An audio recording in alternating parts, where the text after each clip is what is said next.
No,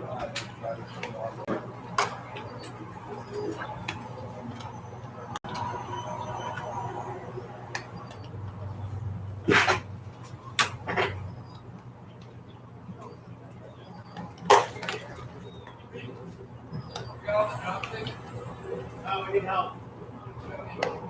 No, we need help.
Yeah, I don't have anyone for game changer. We're usually pretty low on pitchers. Oh, you got the gun? Yeah, works pretty well here. Is it dead? No, I just need. I just need to go again. Are you kidding? Yeah, I don't think we're not going to be able to get a good reading from there. No, readings are great up here. They're better than right here. Not kidding. Like I was getting every single ball. I knew there was accurate. I know Marcus was watching. This is yes, man. What's that? What? Two fastballs? Yeah.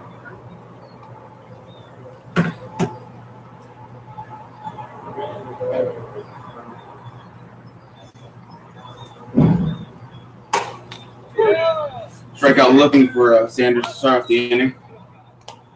1-1. On a breaking ball inside.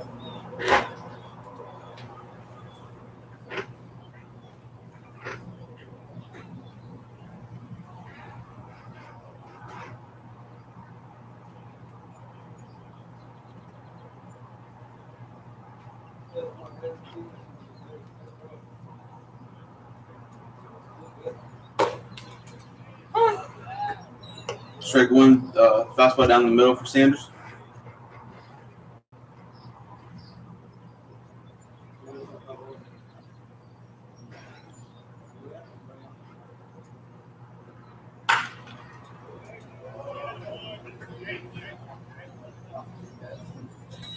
Single to on the left side for Dadson.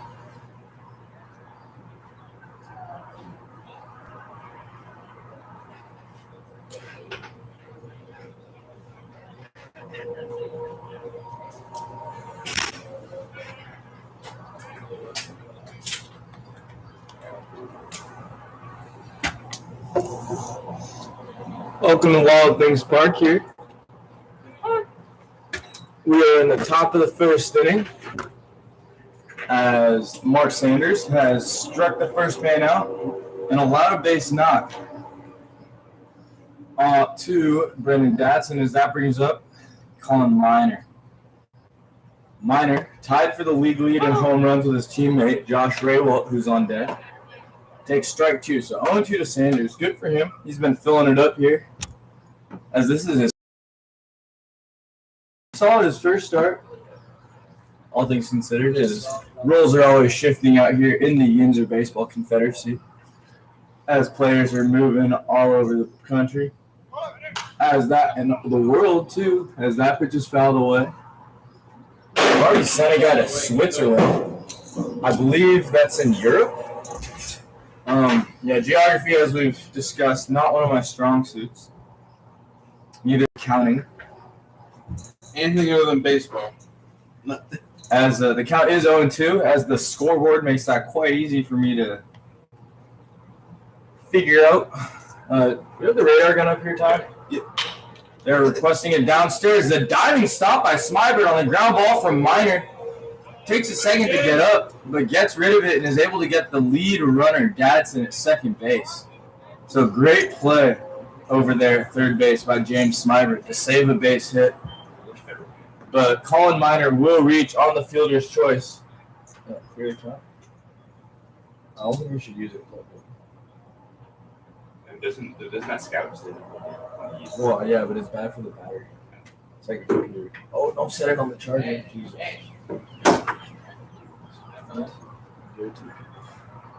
As Sanders throws strike one, swung through by Ray Wolf. So Sanders just in attack mode. Love to see it. As strikes do play. Hey, boys. Here. As we pass down the radar gun, Zach LeBlanc, the cop, named Sushi, says, now. As that pitch is lifted into right field, and range and over, as that ball was in right center, is Tommy Baggett, right? And at the last second, takes a few steps in and dives onto the turf and retires that one for the third out. 10 pitching for Sanders, 10 strikes. So the perfect inning there, 10 for 10 for Sanders on strikes, as he is a 10 out of 10 himself, sporting a beautiful strawberry blonde mustache. So, got some good facial hair out here in the Yinzer. As Jose Vasquez takes the mound. Vasquez has been very good thus far as he's been starting all season. If we can get a number breakdown from the stats guy, the head stats guy, the director of statistical everything of the Yinzer Baseball Confederacy, Ty Arlesic. Got anything for me, Ty? On Jose Vasquez, number 45, the Canadian right-hander. 6 appearances, 33 innings, a 2.73 ERA, 0.88 WHIP, 38 Ks, 7 walks, giving up 22 hits and 13 runs, but only 10 of them earned. Wow, what a line. So the 0.88 whip really stands out to me. So he doesn't really give up very many hits, but also doesn't walk very many people. But he only has a 3-2 record. Only has a 3-2 record. Is the Wolfpac kind of cold at the beginning of the year? I remember in particular one really good pitching duel between him and Dylan Jacober, as Vasquez earned the loss as he went the distance. So, win-loss record, not always indicative of how you do, is winning and losing is also based off of how many runs your team does score. So I make sure we are live. Hopefully I've been talking to at least somebody. Yeah, we're good. We are good, according to Ty. So hello, for those of you just not joining us, it is 1-0, or 1-0 as they say in some other sports, as we move into the bottom of the first. The first pitch from Vasquez is a strike, so 11 out of 11 strikes. One more. There goes that 0 on the board that we were looking for. As Vasquez delivers the second pitch, that is on the inside corner for strike 2. So both pitchers just filling it up here. As Vasquez delivers the 0-2, working sets up outside. That pitch is painted on the outside corner. And Derek Kurt will go back walking. So both starters here striking off the leadoff man. Steady diet of strikes. Love to see it. What was it? Vasquez 32, 11 or 12 walks in 32 innings? 33. 11 and 33. So averaging 3 walks per 9. Just a nick under that as he's And gotten that's the out first here. ball. And first ball in this game comes after 4 outs are already recorded. So funny how baseball works.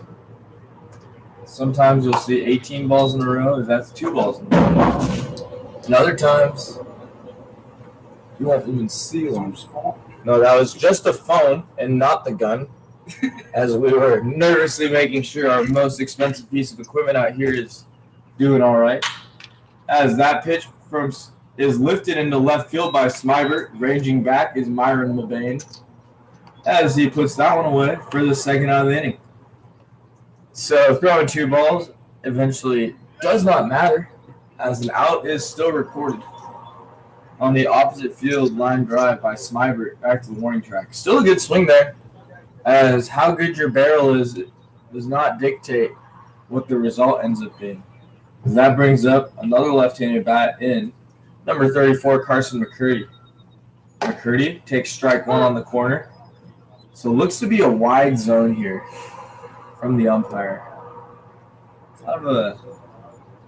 But these hitters are going to have to learn to adjust, as that has been both ways, as Vasquez misses down and in for ball 1. So 1-1 the count here to Carson McCurdy. McCurdy recently released from the West Virginia Power. Grounds that one to the first baseman in Paduglia as he flips it over to Jose Vasquez covering for a 1-2-3 inning. So quickly through the first inning here.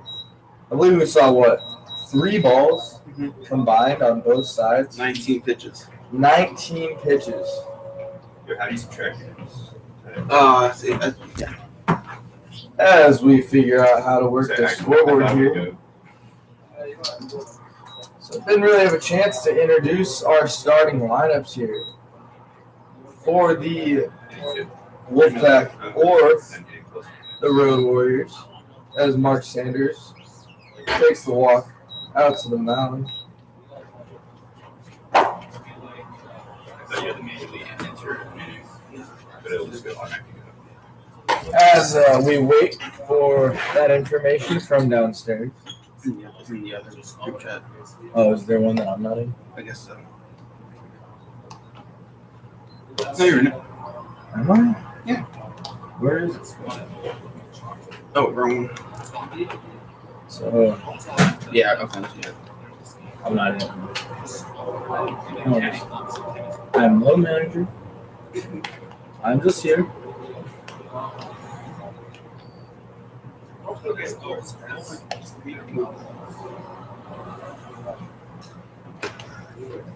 So around the horn for the Road Warriors, we have Zach Whalen doing the catching, Mark Sanders pitching, obviously. Frankie Poggle at first base, Spencer Henn at second. At third base, James Smybert.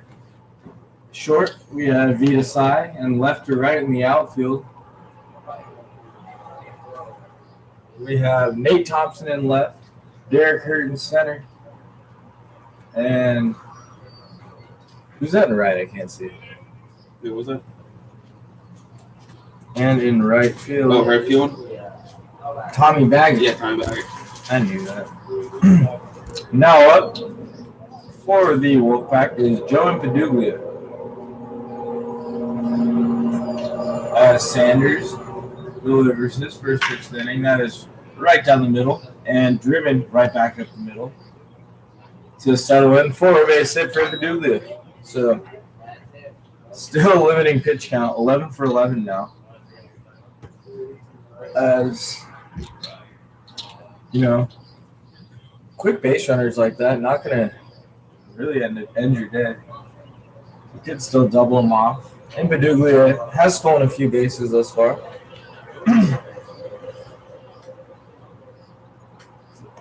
Big guy that can move a little bit. As Sanders picks over. No tag as Paduglia slides back into the base safely. Cole Workin hitting now. doing the catching today. Working another Canadian, as I will continue to say through this Wolfpac order. A bunch of Canadians represented here. Morgan takes a ball inside. Good pitch there, just off the inside corner of the plate. Working wearing the number 39 was released from Equipe Quebec and joined us and is making a great adjustment thus far in the season. As Mbaduglia takes a few hard steps, but it goes nowhere. His ball 2 is taken. Much more Wolfpac Team Canada at this point. Wolfpac should be called Team Canada, as they got both white and red on their black jerseys. As they are also managed by Canadian Skylar Janice. So a lot of these Canadians in a typical year would be probably signed somewhere else, but because of troubles getting their visas, they are here with us still. As Mbaduglia does take off, Whalen throws down, and the ball would have been a bang play. Probably would have still been safe, but the ball kicks off of Spencer Hunt's glove there. So 2-1 the count. As that pitch was ruled a strike. So a little bit of a rally brewing here for the Pack. They now have a runner on second, nobody out. 2, Cole working. Sanders looks in, gets a sign, checks the runner, and lifts and delivers. Oh, slider. Did not slide. Imagine if you were sitting on a slide that was actually flat and expected to go somewhere.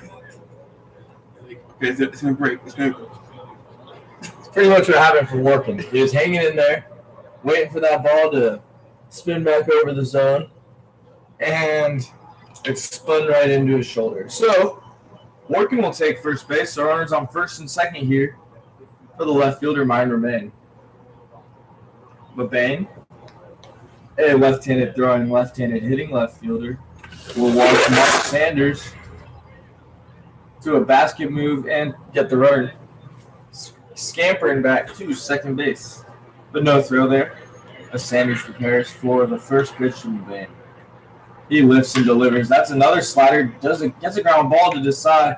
Side goes 6-4-3. Good scoop over there at first by Pogple to get 2 quick outs. So Sanders, no fear, just still filling it up. So now with a runner on third base and 2 outs, the second baseman, Jesus Salcedo, will come up to bat. As Joe Mbaduglia takes his lead off of third base, Sanders delivers a pitch in the other's batter's box for ball 1. So Salcedo hitting the 8 hole, followed by Joe Torre in the 9 hole, before the Wolfpac will flip the order. As Sanders looks in, delivers. Now his fastball inside. And swung through and missed for ball strike 1. As if he swings, it results in a strike. In this beautiful game of baseball. As Sanders looks in again. It's a sign. Salcedo ready for the 1-1. Sanders lifts and delivers. That pitch is fouled off the mask of Zach Whalen. Didn't seem to notice the ball hit him in the face mask. That blue and orange gear must be of pretty high quality. Sanders comes set and prepares for the 1-2.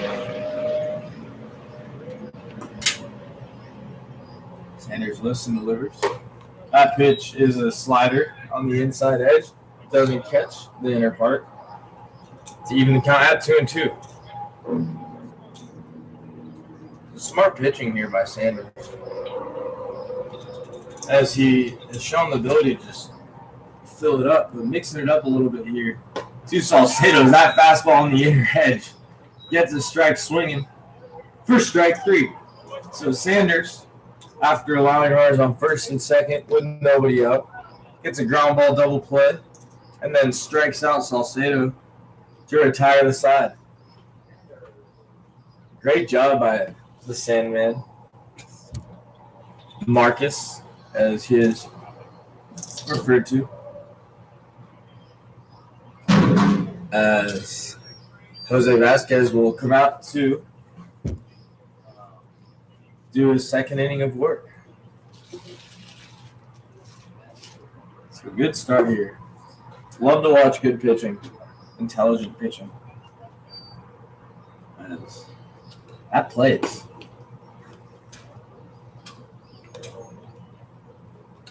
So, what do we got?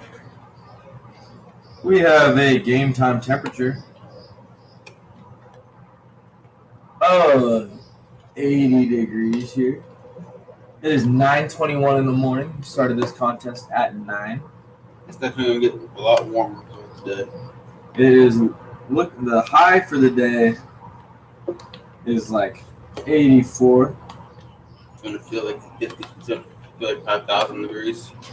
And it will feel like 5,000 according to our weatherman. Oh my goodness, I just got It is 76% humidity. So we are pretty much swimming. Like I said, it's going to feel like 5,000. Holy cow. 30 inches. It's like a high pressure.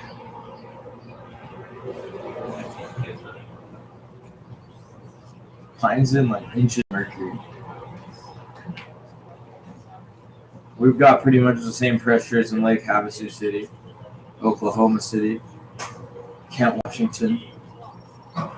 Yeah, so I guess the pressure is pretty much steady throughout.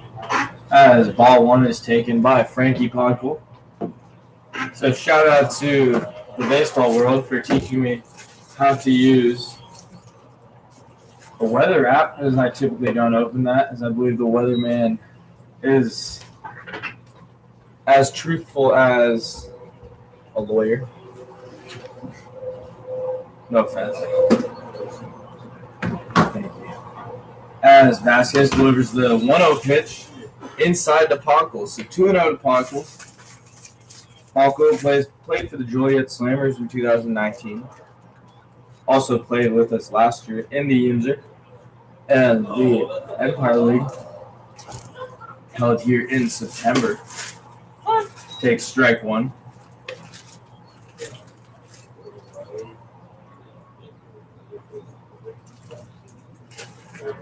Nice. Here we go. That pitch is ball 4. To Frank the Tank. First walk of the day. Both teams. First freebie. Leadoff walk. 2, Podkel. Let's see if that turns around to hurt the right-hander, Jose Vasquez. Instead, Zach Whalen, previously with the New York Mets in their organization, squares the bunt, bunts it foul, down the third baseline.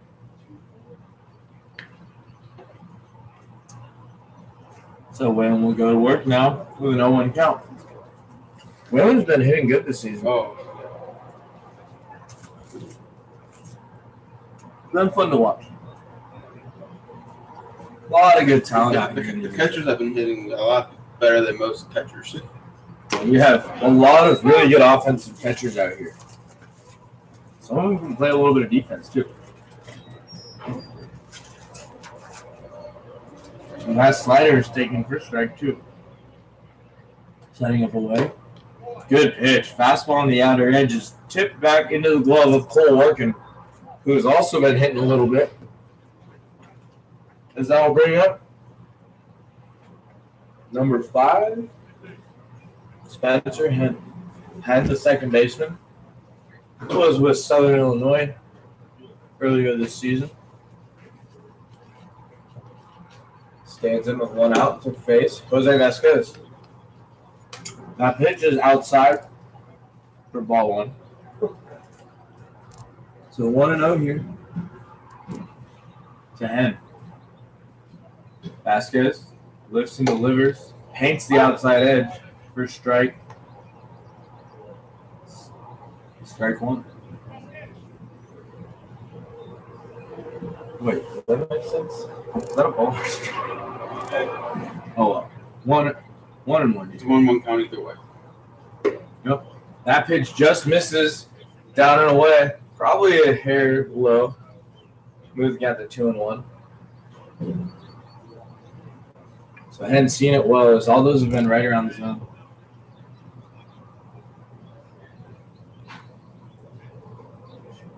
Takes that pitch as well, up and out of the zone to move the count to 3-1. So Vasquez getting behind some hitters here. See if you can get a ground ball here to retire the side.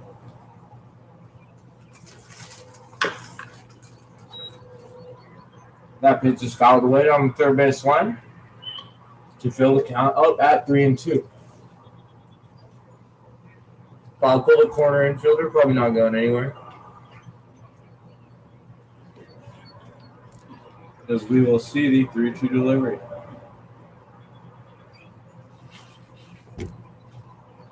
Vasquez lifts and delivers. A slider away is swung at and missed. So 2 outs here for the Wolfpac. As Vasquez has struck out the last 2 batters after walking Frank Pogba in 5 pitches. As that will bring up the left fielder, Nate Thompson. Thompson wearing the number 34. Was with the Washington Wild Things earlier this season. Played with the Monterey Amberjacks last year, or in 2019. In 2020, played for the Road Warrior Black Sox, I believe, in the Yinzer. Might have been the Brilliant Sox. Not sure. Either way, it was one of the teams that were not Washington teams and was signed after the Yinzer League season last year, the inaugural season of the Yinzer Baseball Confederacy. But was released and is now back here with us looking for a job. As Vasquez delivers, that pitch is chopped just over his head. A charging Dadson will make it throw on the run, because that is starting to appear quite routine for him to make those throws on the run. Great athlete over there in the big body of Brendan Dadson, the Canucks shortstop of the Wolfpac. So the Road Warriors will take the field here as Mark Sanders continues to keep dealing.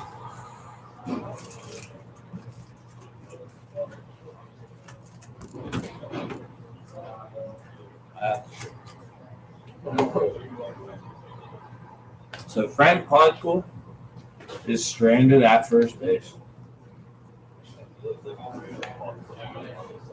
And he reassumes his position at first as the Road Warriors get warmed up. So 9-1-2.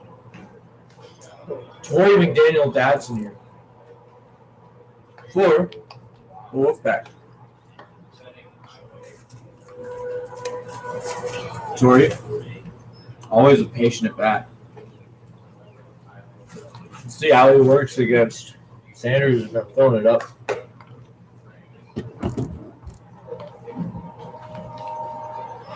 So recently joining the Killer Bees is Jonathan Vance, who was with Florence. Was released by West Virginia after one day. They needed to make sure they had enough arms for their doubleheader. But in the first game, their pitcher, it was just 2 7s as they do their doubleheaders. And their pitcher, Eric Segula, I believe, had like a perfect game going with 1 out in the 7th inning. So he was not utilized as he was out there along with Harold Miles and Hassan Westbrook. And they're all 3 released. Vance and Miles found other jobs in Florence and Lexington, respectively. Now Vance is back here after the second start was pretty good.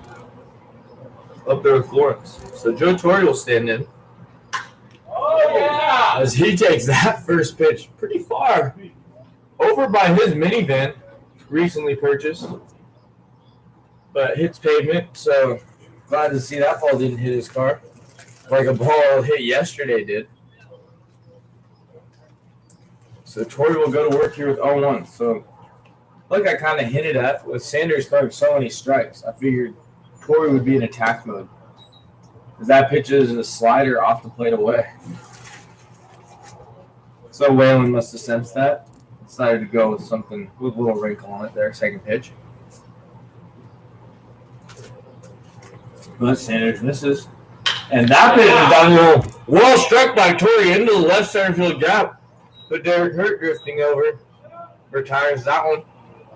So it's deep out there as the left center field gap, just slightly to the right of where Torre hit that, is probably 425 feet. As center field is marked 405, and the wall is flat for about, well, I don't know, like 100 feet, 150 feet. I honestly have no idea. My eyeballing distance from 500 feet away skills are subpar. As McDaniel fouls off the bunt attempt here with 1 out, nobody on. Those of you just now joining us, both pitchers have been trading zeros. So it's 0-0 here at the top of the third. Good morning to all of you. Especially those of you on the West Coast tuning in, as it is 6:32 right now. Very, very early morning as McDaniel takes strike 2. So he finds himself behind 0-2 on them both his first 2 at-bats.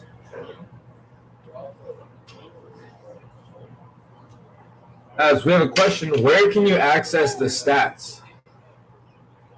As that pitch is fouled away. So the stats are, if you go to blacksoxprobaseball.com and then click on the Yinzer Baseball Confederacy tab, it will lead you to a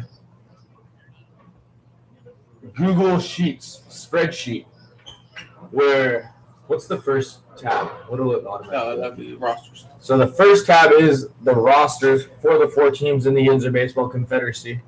So it looks like McDaniel broke his bat there as he grabbed some new lumber.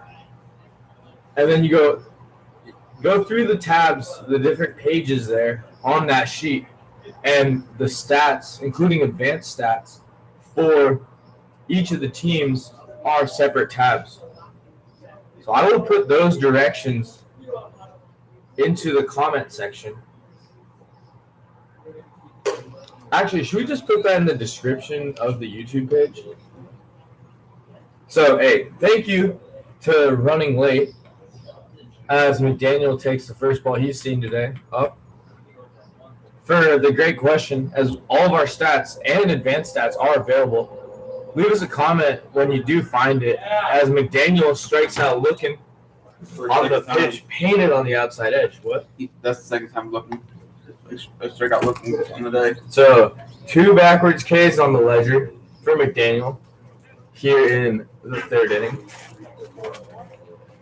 This is 7. Yeah, so we're playing 7-inning games today. As the Washington Wild Things are in town, we've got to get off of their field before they start their pregame. So many thanks to the Wild Things for allowing us to use their beautiful complex and field. The all-turf field allows for not a lot of field maintenance to be done between games. As that slider is hit the other way by Dadson, so Dadson already has a knock on the day. He will coast into second base for a 2-out double. So 2 for 2 with a single and a double here for Brendan Dadson to bring up the right-handed stick of Colin Meyer.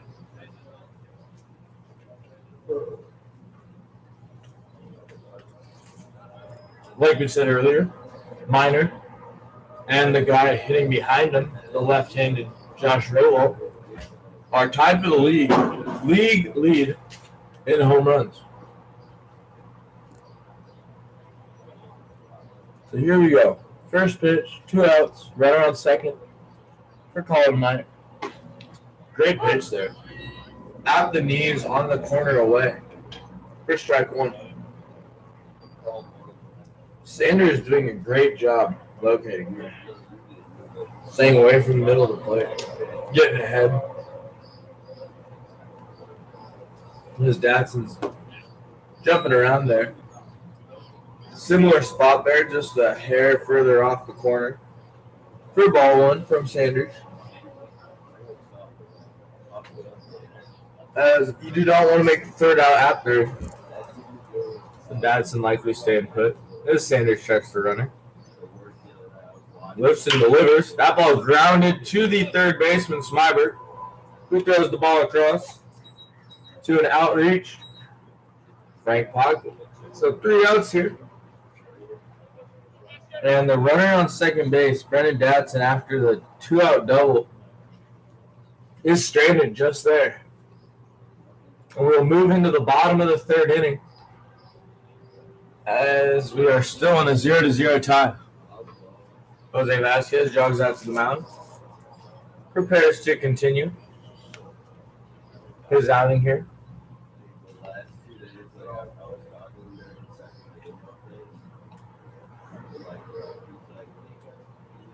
As he rosins both forearms.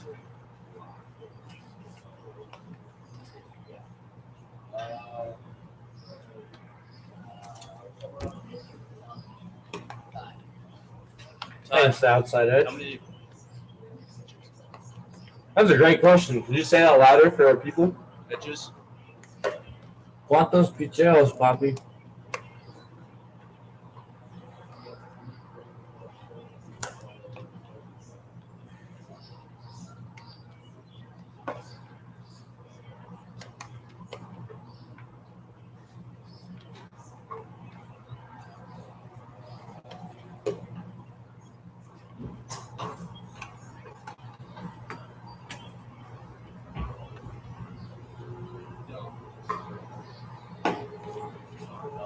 So I popped in some directions there on how to get to our stats page.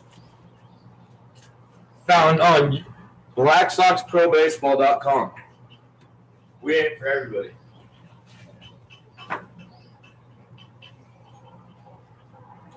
As Tommy Baggett, the Shippenden University alum, settles in here as he takes a pitch on the outside edge for strike 1.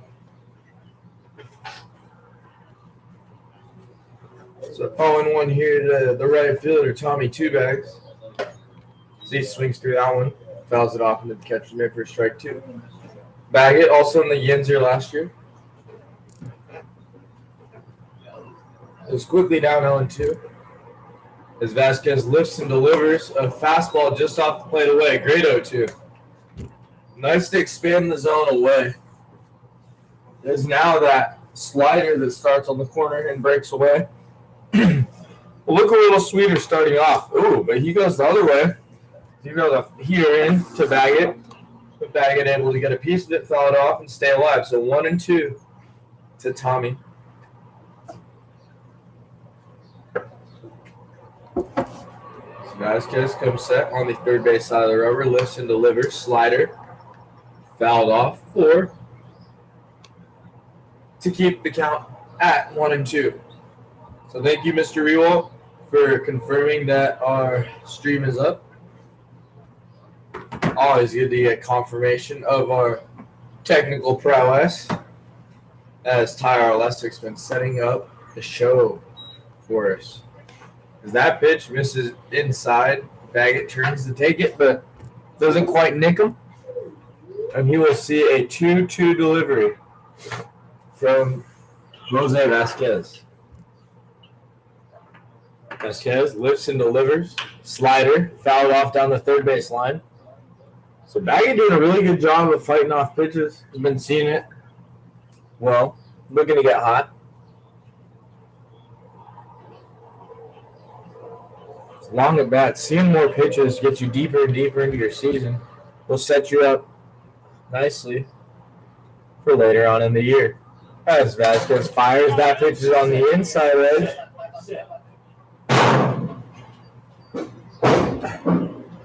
As that ball, you can probably hear, is bouncing around in the bleachers. Luckily, that ball stayed in as our foul ball hits, so the Leaf retrieves it. And Vasquez lifts and delivers. Fastball away is swung through and missed for strike 3. So Baggett fights, but comes out empty-handed as he makes the first out of the inning on a strikeout swinging. So number 10, Vida Sai, now at the bat playing shortstop. Also plays a little two bag.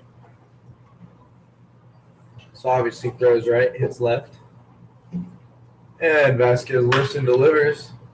Big swing, grounded to the first base coach, Kyle Buser, who barehands it, as you don't typically have a glove in the first base coach's box, and slings it back over to the pitcher Vasquez with his left hand as Desai prepares for the 0-1 offering.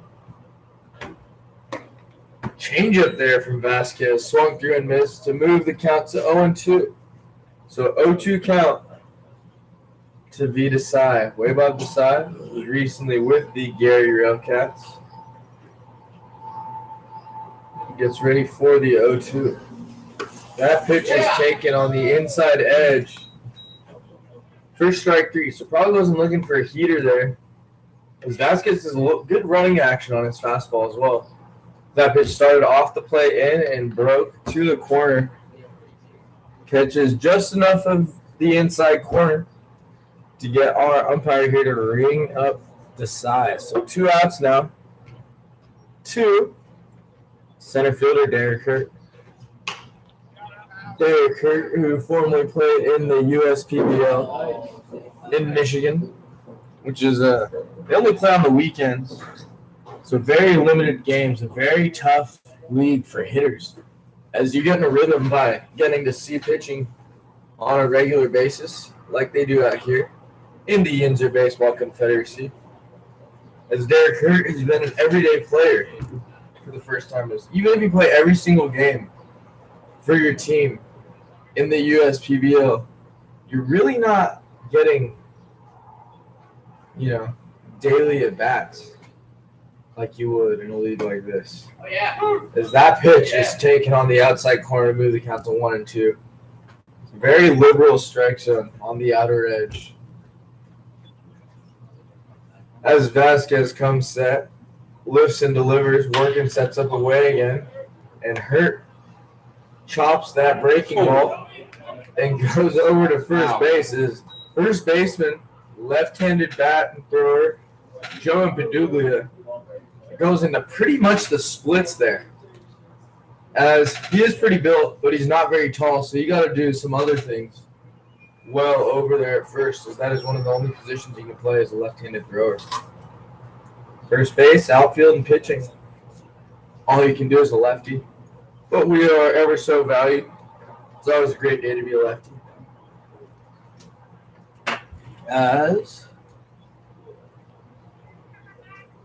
Okay, so running late was able to access our stats on the website. I hope you enjoyed all of the in-depth statistics that we have that aren't stats that are listed on Baseball Reference, as we have, very useful information. Strike percentages, off-speed percentages. What else do we got on there? That SIERA, FIP, fielding independent pitching is FIP. What's SIERA again? Sierra, just it's more of an actual ERA than what's shown. Okay. So more in-depth ERA. Okay, so after this game, we'll pop those instructions onto the Black Sox onto this Yinzer Baseball Confederacy description box. So at the end of 3 here, the score remains 0-0. Good pitching duel between our Road Warrior Black Sox and Wolfpac. Sanders wraps up his warm-up pitches here. Sanders wearing number 11. Also wearing quite the mustache. Get some rosin before he delivers. Oh, I guess so. Whalen just didn't want to throw the ball down, so he didn't. Your world, Zach Whalen. As Josh Raywalt comes up to the plate. Always an imposing in bat here. As Raywalt can put the ball over the light pole at any time, as he has proven a few times. Also has good power to the opposite field. As the wind is blowing across the field today, from right field to left field. As you can see, our Canadian flag and American flag out there, our USA flag. Below and across. See that beautiful maple leaf out there. As well as the stars and bars. As that pitch is ripped to the second baseman head, playing in short right field. Probably, 4 steps behind the cut there? There's no cut. No, it's just turf. Just brown turf turning into green turf. But the turf actually is of different quality. Is the green turf feels a little bit longer under your feet. So it is not all just for show. As the baselines are brown and the infield is brown, but the inside of the infield is green turf. The mound obviously brown. We have a warning track all the way around out here, including in foul territory. As that slider is taken for ball 1. So in Paduglia, we got a first pitch knock. His first at bat is given a first pitch off-speed pitch. And both bullpens in right and left field are just on the warning track as Sanders misses outside on a slider. Move the count to 2-0. But all that is a ball. Nothing crazy. That's even a 9,000-foot home run and a 340-foot home run that squeaks out down the line. Both only account for 1 run if nobody's on base. And that pitch on the inside corner moves the count to 2-1. So 2-1 here with 1 out to Joe and Paduglia. As Sanders lifts and delivers. Check swung at. And Paduglia was able to hold with his strong wrists, his forearms, about the size of my shoulders. Big dude. As the left-handed stick of Joe Paduglia stands in, Sanders comes set and lifts and delivers.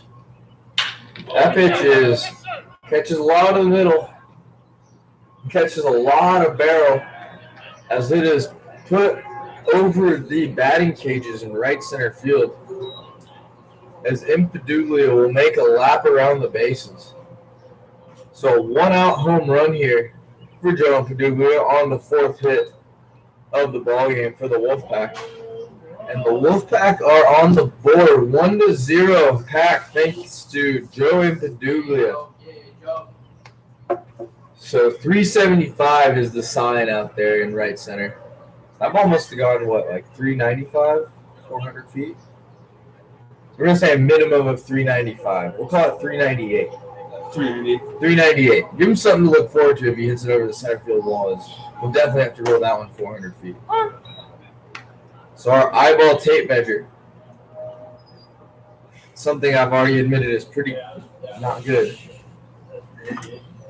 We'll call that one 398. Strike 1 is taken to Cole Workin. 399.99. 399.99 says our stat guy, as he has taken that out to 5 significant figures.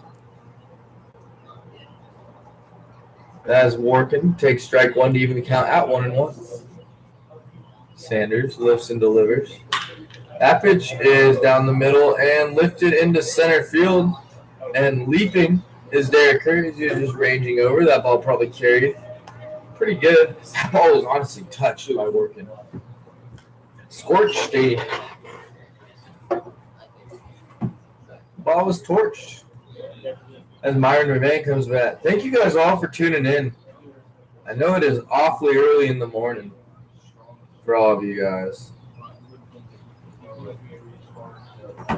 As Mark Sanders delivers that one to the middle of the plate, and that one is lifted into right field. We're ranging back is the right fielder Tommy Baggett, who is able to retire that one. So good swing by McBain. But the fence is at least 390 out there where he hit it to. Would have been out at Yankee Stadium, right? Yeah. Yep. So, but not a home run here at Wild Things Park. So moving into the bottom of the fourth, the Wolfpac are on the board. The score is 1-0 Pack. So here comes Jose Vasquez to work the bottom of the fourth. Looks to put a 0 on the board after his boys just scored a run for him. As Joe Baduglia hit one on top of the cage in right center, just over the 375 sign. Unofficial, but official. Tail of the tape says 399.99 feet. As Ty Arlesic, everything he says trumps what I have to say. As he is our stats extraordinaire.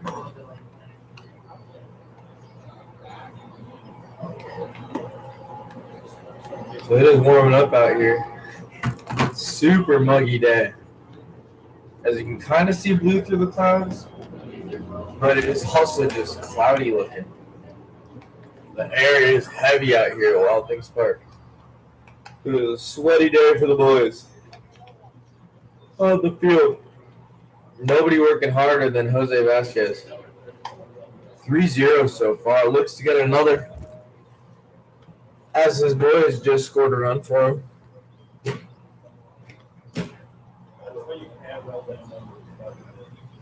So in steps James Smybert. James Smybert also liable to put one on top of the cage. Stands in. He's been tearing the cover off the ball. As he takes strike one away.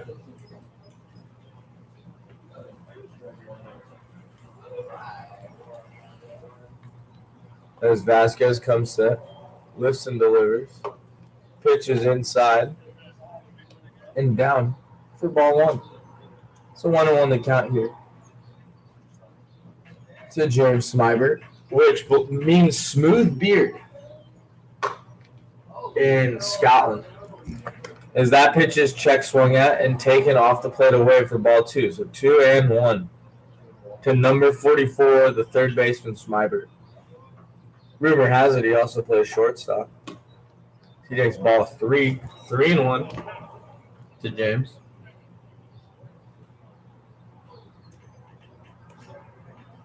As we have Liz Sanders commenting. Thank you guys for all your comments. We appreciate it. As that ball is lifted into right center field and Brendan Dadson ranges over and puts that one away. That was Raywald. Oh, that was Josh Raywald. Sorry. I can't tell the one lighthouse from the other lighthouse. Oh, Dadson's at shortstop. Yeah. Where he always is. Yes. Duh. Sorry. If he's in the outfield, he's probably left field. He also played a little center, didn't he? Yeah. So not only can I not count, I also can't see. As I do need to get a new box of contacts. As I've been wearing this 2-week pair for probably like a month and a half now, as ball one is taken down and away to Carson McCurdy. McCurdy, another left-handed bat. Takes strike one on the inside edge. So Ward can set up away, reaches across, catches the ball, catches an inside pitch, and is still ruled a strike. You don't often get that one if you miss your spot by that much, but must have caught a corner of the plate. As Vasquez winds and delivers, same thing, sets it away, throws the ball in, but that one is trapped just on top of the ground by Cole Workin. But with no dirt here, that baseball will remain usable. As Vasquez comes set, lifts and delivers. That pitch is inside, hammered to right. That'll go one hop to wall. get back to rail. And that ball is smoked, so McCurdy will have to hustle on into second base. But the ball does not beat him. So 1-out double for Carson McCurdy. That's the first knock for the Road Warriors. Let's see if Frankie Poggle can get this runner in from second. So 1 out here for number 7, first baseman Frank Poggle. Poggle wears sunglasses in every at bat. It's not often you see his eyes in the flesh. But a routine's a routine. You do what you do. As Vasquez checks the runner, lifts and delivers. That pitch is on the inside corner for strike one. So good job by both arms working in and out. Important to pull and work every part of the base. Or every part of the zone. That pitch is inside and well struck by Poggle. Mobane ranging back.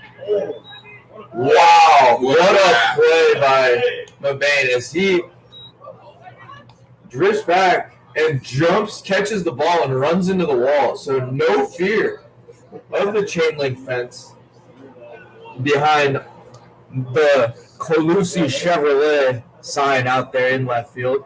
If you're in Washington, PA, and you need to buy a Chevy, I believe they sell cars and trucks and SUVs. Go to Colusi Chevrolet. The Wild Things sponsor. The Wild Things sponsor this league. Help us, allow us to play here. As Vasquez lifts and delivers. That ground ball is down the line foul by Zach Whalen. Whalen no longer swinging the green bat. Has a black sand bat in his hand. Did he break the green one? You remember? Maybe this bat has Jose Vasquez's name on it. Who knows? But not using a signature green bat. As that is a slider away. Great job by working, moving his feet over there, keeping that ball in front. As Vasquez will prepare for the 1-1 delivery.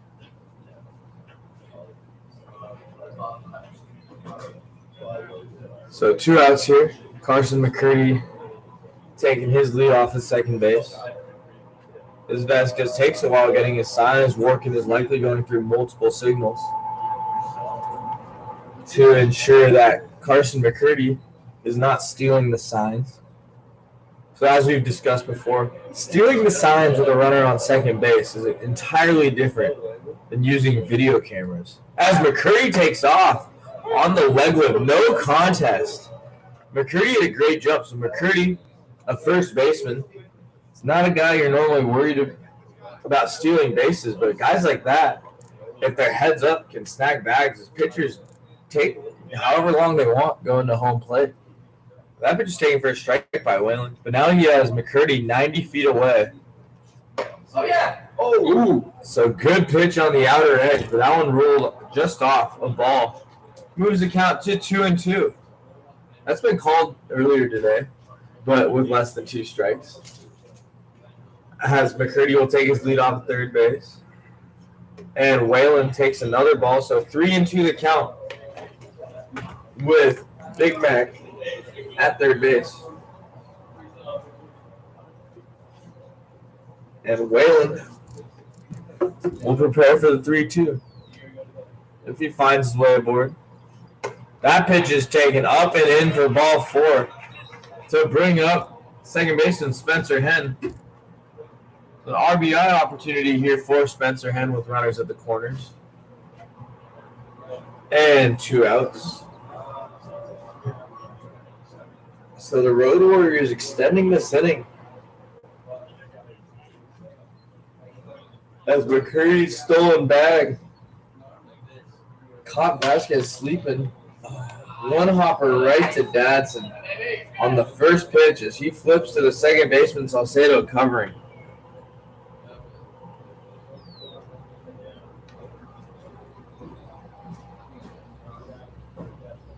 So McCurdy's 2-out double and steal of third base do not result in changes to anything on the scoreboard but the hits column. So first hitter allowed there by Jose Vasquez hadn't allowed a hit for 3 2/3.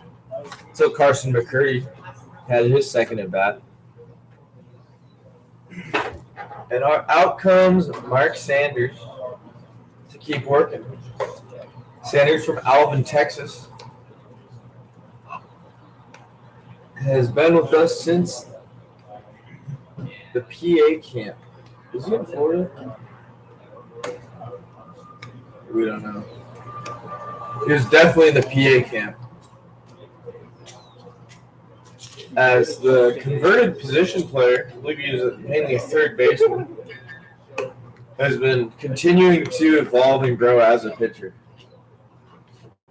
Really coming into his own and has proven his worth, especially in these last couple of starts.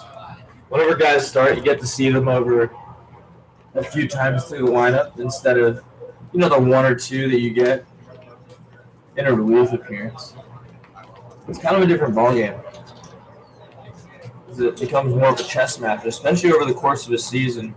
And in this season, we only play against 3 other teams, so you're kind of facing the same lineups over and over again. So if you just stick to the same game plan, eventually they're going to figure you out. You got to continuously make adjustments out here. Stay a step ahead of the hitters. Because I'm taking a pitcher's perspective.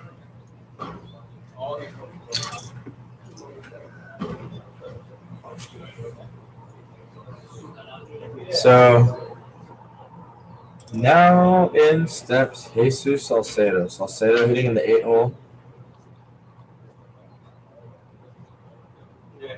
Takes a check swing at the pitch on the outside corner for strike 1.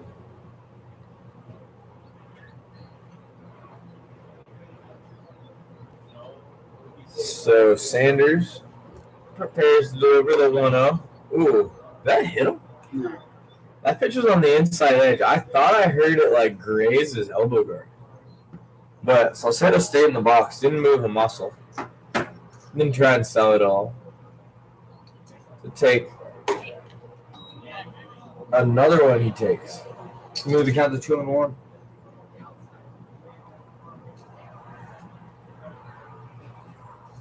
So here we go. 2-1 pitch to the 8 hole. Second baseman Jesus Salcedo. Followed by the commissioner, Joe Torre. As Salcedo shows bunt, pulls back for strike 2. 2-2 the count. Have we seen a slash bunt yet this season? What? A slash bunt? Where you square the bunt and pull back and swing? No, not at all. As Salcedo fouls that one into the front row of the bleachers here. So we've seen a lot of fake bunts. Just no swing. So no swings off of the fake bunts. That actually might be. I might play if he can draw with third baseman in or something. Hit it right down his throat. As Salcedo takes that one off the plate away. Fill the count up at 3-2. So Salcedo having an at-bat here, which we love to see from the bottom of the order. As Salcedo grows into his role as a defensive infielder. He was with us last year, was in Cal City in 19. Takes a pitch down and away for ball 4. How many walks is that on the season for Salcedo? For Salcedo? Yeah. I know he's had at least a couple. So a pesky hitter like that, you really, it's not going to beat you by the long ball. But you really want to make sure that you can beat him. Or, you can make him beat himself and throw strikes. You don't want to give him a free pass. He does around the bases pretty well. But unable to do so is Sanders. He gives up the walk to Salcedo. That's his 8th walk. 8th walk. Out in how many plate appearances? That's okay. So 8th walk. So my inkling was right. He does walk a lot. For somebody not so physically imposing. I mean, a lot of long at-bats. 33 plate appearances. So 33 plate appearances, 8 walks. So 24% of the time that he is, maybe a little bit less, that he is up at the plate, he is getting a base on balls. So that means he's working a lot of counts out there. Seeing a lot of pitches. Because Joe Torre does the same thing as he's just taking ball 1. As the third baseman is a couple steps in front of the baseline there. Maybe anticipating a bunt. As Carson McCurdy, the designated hitter, who helps out with a little bit of coaching for the Road Warriors. Goes out to the mound, and the entire infield gathers Are you serious? for a little conference. I was gonna say, no way. I thought you had to have it right. So something brewing for the Road Warriors. Got the leadoff man on with a full count walk. A few foul balls by Salcedo. And now we have Joe Torre in a 2-0 count with the leadoff man on deck, lurking, Willis McDaniel. As Whalen sets up on the outer edge. That pitch is in the dirt, kicks off the glove of Whalen, and Salcedo dives into second base safely for a stolen base. So 3-0 to Joe Torre, the Sicilian. Hails from New Jersey, currently resides in Florida, where we hold our winter camp and preseason spring training. For those of you that need a place to go play every single day, get on a field all the time, that is absolutely the move. As Joe Torre walks, Joe Torre also just continues to find his way on base. Doesn't have the highest batting average, but scores a lot of runs for the Wolfpac. As he will work counts, Hey, we got see pitches. Musters in. So leading off for the pack. So after two punchies backwards, Willis McDaniel is no longer in the lineup. So number 51, Will Musser, will be hacking here. With runners on first and second and nobody out. That pitch is taken off the plate inside for ball one. It's a short day for McDaniel.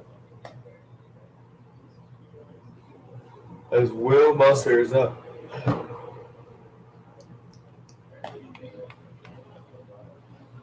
That pitch is a slider taken down for ball 2-0 from Sanders. So filled it up full early in this game. Threw 10 pitches for 10 strikes in the first inning. But now has walked back-to-back hitters. The 8-hole and 9-hole as he checks over, gets the runner going back. As now Will Musser also has a 2-0 count as Torrey walked on 4 pitches. Oh, as he takes that one. That one looked good. Ruled a little bit down for ball 3, so 3-0.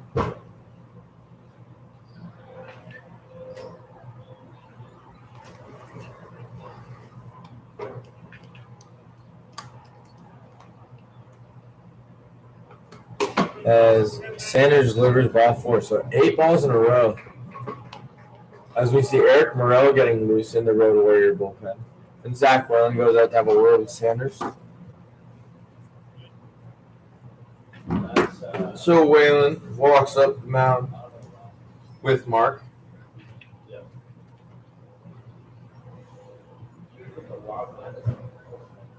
As the rest of the infield comes to join him, one at a time, and Carson McCurdy signals down to Eric Morel. So we'll see a pitching change here. Morel, who has spent some time in the Pacific Association, is out that way in the West Coast.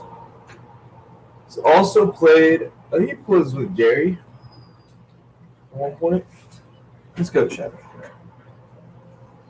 As the World Wide Web provides information about our players. For those of you who want to go look at our stats, the directions there are in the comment section. Eric Morel is the name of a doctor, which is the first thing that popped up, but I don't really care about him. I care more about the baseball player Morel.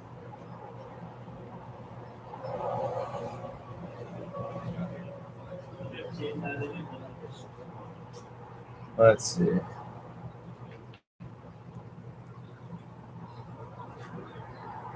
So Whalen retreats to receive these warm-up pitches. So in 2019, played in Washington. Had 4 starts in Washington. What? And Morrell, yeah. Morrell. 4 starts in Washington and then 3 starts in Gary. It was in the Frontier and American Association. Went to LaGrange University in Indiana.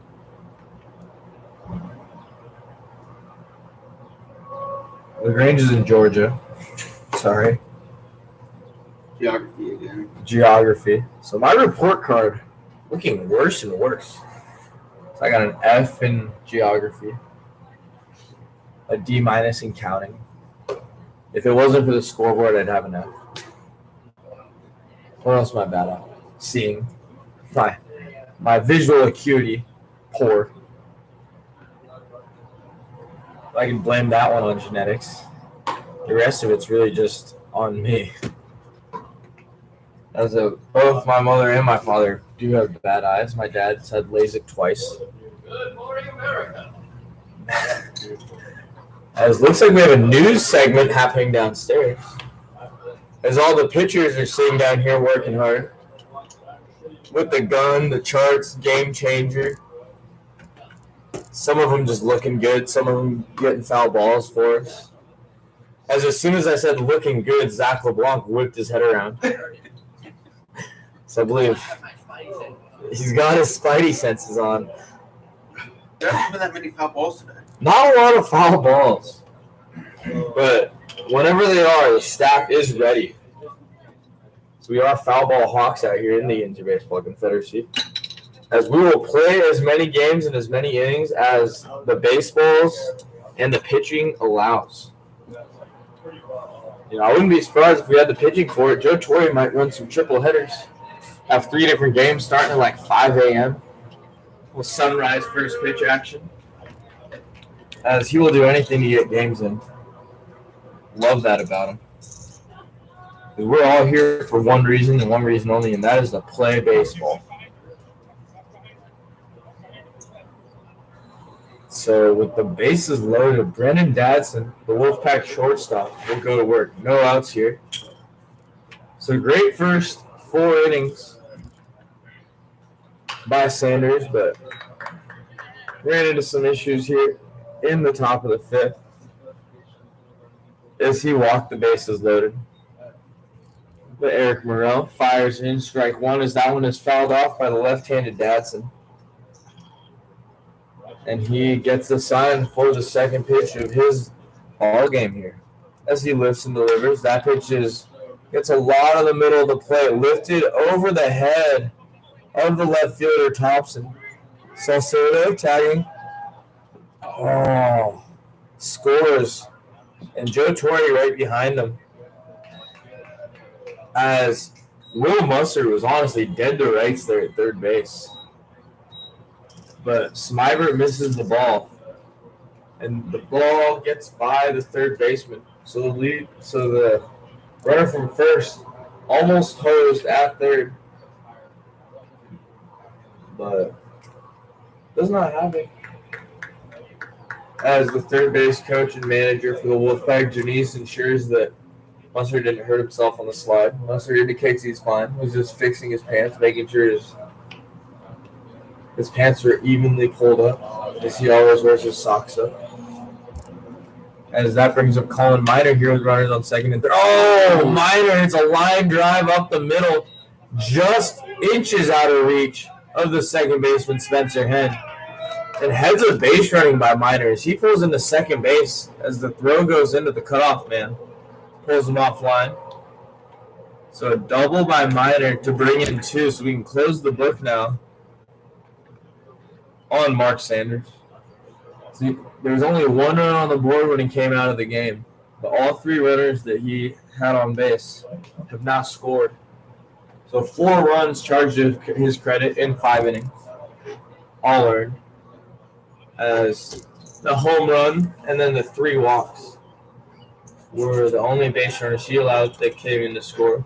But Morrell now has 1 run against him. The runner that reached on the previous hit was driven in by the Colin Miner double, as well as Sanders' last walk. So 1-0. pitch is fouled off by Josh Raywall to move the count to 1-1.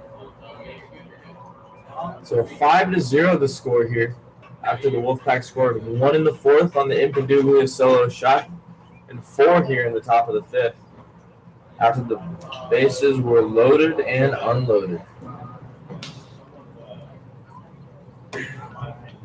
As that pitch is taken off the plate away by Zach Whalen. And Raywall gets set for the 2-1 pitch. As Morrell looks in, gets the sign.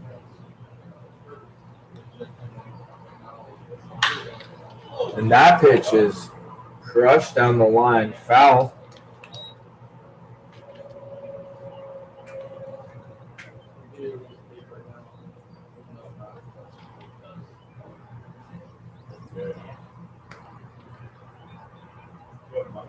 So 2-2 now the count. Count now even to Raywall.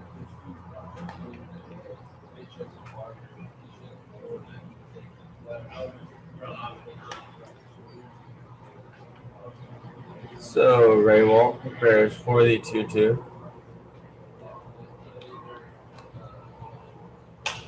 As he lifts that one down the line left. Bounces in the party deck.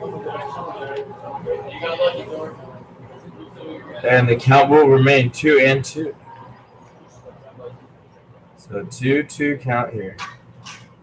To the left-handed bat of right fielder Josh Raywall. Raywall also plays first base as well as outfield. Skies that one high as James Smybert, the third baseman, settles under it and puts it away for the first out of the inning. 4 runs already in here for the Wolfpack as Joe Impaduglia, who had a solo home run, to put his boys on the board, is now up with Colin Miner on second base.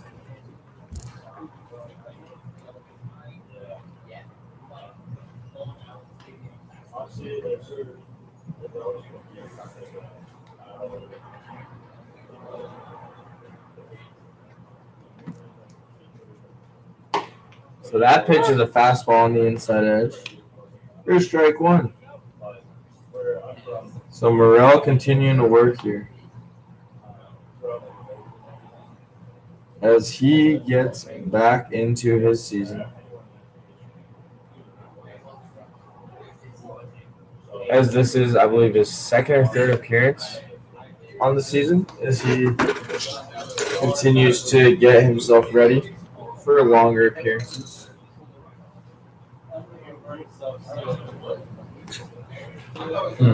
Did that you need a new text with you in it? What? Made another new group text with you in it.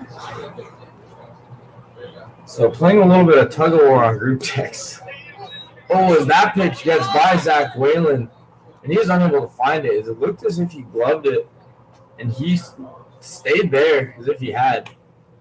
But the ball squirts all the way back to the warning track, and Colin Miner able to advance and put himself 90 feet away from home plate.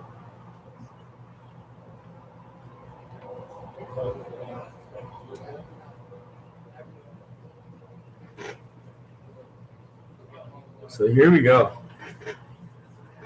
Impaduglia now has a runner 90 feet away from scoring with less than 2 outs. All he has to do is hit a fly ball. He takes the ball outside 3-1.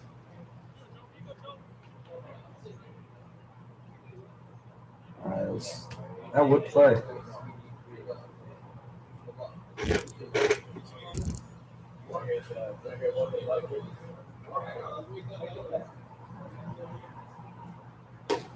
Ooh, good pitch there. Just off the inside corner. And that is taken for ball 4. So 1 pitch away. As a ground ball will get him out of here.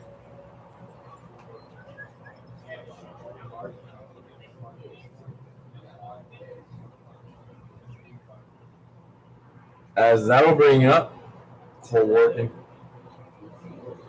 Working, catching for the Pack. Is just you. takes strike one. Yeah, Jonathan Vance, would you like to join us for an interview here? Oh, you're right. So that was actually his face. We don't actually want his face on the air. We just want his voice. Yeah, do you really need an ear? Yeah, we would like an interview. We've been interviewing some of the guys, asking them about their experiences in the higher leagues, what all they've learned. Oh, great hit and run execution. Bill gets out. Nice play. As Spencer Henn was running over to cover the bag, and has to slam on the brakes, do a 180, and go get the ball. So good job by Cole Workin to hit the ball where he wanted to, but even better job by Spencer Henn to be able to go from covering the bag to going to field the ground ball and flips it over to first. So what would have been a double play results in a RBI ground ball. As Impadugli advances to second, and the first pitch to Myron Urbane is lined to the left fielder, Nate Thompson. So 5 runs scored in the top of the 5th. As Mark Sanders gets the hook, Eric Morrell comes in. Eventually gets out of the inning, but not before giving up a few runs. So 6-0 Wolfpac as we enter the bottom of the 5th. How we doing? Good. Mr. Vance. So you just joined us. Where did you join us from? I was with the Florence Y'all Frontier. Okay. How was that? It was good, man. Really good. Being around some like high-level pitching thinkers, Chad Rhodes and the rest of his staff. They call them the nerds down there, but they got a unique perspective on pitching. What would you say their perspective is? If you could sum it up. Well, Chad in general is just very, like, not self-centered, because that would mean like about him, but like makes his pitchers think very self-centered. They don't want to think of like everybody's the same type of pitcher. It's really just like what works for you, why are you successful, how do you get hitters out. Okay. So all of his questions are very centered around you and like your unique skill set. Okay. So really just maximizing your own potential. Yeah. And not trying to be like somebody else. Yeah, and his assistants, who he calls the nerds, like have a lot of technology in the dugouts, and that they take it with on the road, so they get instant spin rate, spin axis reports. Okay. Do you guys have like Rapsodo set up everywhere you go, or something I think similar? it's Yacker Tech. Okay. Is what they're using. We have that here if we're not allowed to use it. Yeah, and they they have so much information, and basically use that information to kind of reinforce, like, okay, you think you're successful with this? Well, the numbers say you are successful with this, or the opposite say. Okay. The numbers say you're successful doing this. Is there any sort of similarities with how you're feeling? And if there are, cool. That's how you kind of like center your plan. Okay. So it's a little mix of Chad Rhodes, who's all about feel. And Mm-hmm. how are you thinking? What do you think about your mechanics? And then they have the number side to back it all up. So it's cool. Wow. Okay. That's interesting. So they are just like tracking all of the analytics of the pitches. Yeah, everything. Any sort of information you want about your outing, they have for you. First pitch taken by Thompson for strike one. And Chad does a good job of kind of making you really. He asks the right questions when talking about outings, so it kind of forces you to think of your outing at like many different views. Strike two, again on the outside edge to Thompson. He kind of steers the he like knows where it's gonna go. Like, I don't know if you've ever talked to Chad. I have. Like, so he like knows what he wants you to say. At least this is my feeling about Chad. But he wants you to get there on your own. Okay. He's like not just going to tell you you're doing this wrong, you do this poorly, you do this well, and you do this correctly. Okay, so instead of like really teaching you by telling you things, he's teaching you by like guiding you to really see what you need to see. Yeah, it's like, oh, you feel this? Well, why do you feel like what's happening mechanically that makes you feel this? Oh, well, I think it's this. Okay, why do you think it's that? And he kind of just like steers you, like you were saying, like guides you to the answers. So that 1-2 pitch is taken on the outside edge. First strike through for a backwards strikeout for Thompson. Brings up number 33, Tommy Baggett. So Yeah, it's just a cool way to talk about pitching. You're kind of feel and visually you get like a better understanding of what you're trying to do with your body and your stuff. So All in a way. Definitely a good experience in Florence. Oh, that's awesome. Sounds like he learned a lot. It sounds like really he's trying to create guys that can teach themselves. You know, like self-driven learners to get you to ask yourself the right questions. Yeah, definitely. Strike one on the outside edge to even the count at 1-1. Yeah, and they got a good group of pitchers there as well. The starters are very vocal about game plans during the midweeks and stuff. Okay. If they said they would all sit there and watch your bullpen before you start and kind of just ask you how you were feeling and what you were trying to work on, and they point out what they saw. So, Okay. no, it's definitely a good group. So the pitching staff really works as a team to. Oh, that pitch is taken. Oh, looks like it got a piece of Baggett. So Baggett will go down to first base. Kind of a gift with 2 strikes to get hit. I mean, getting hit doesn't hurt, doesn't feel good, but it hurts a lot less there when you're behind in the count with 2 strikes. So Baggett at first base to bring up left-handed bat of the shortstop Vita Sai.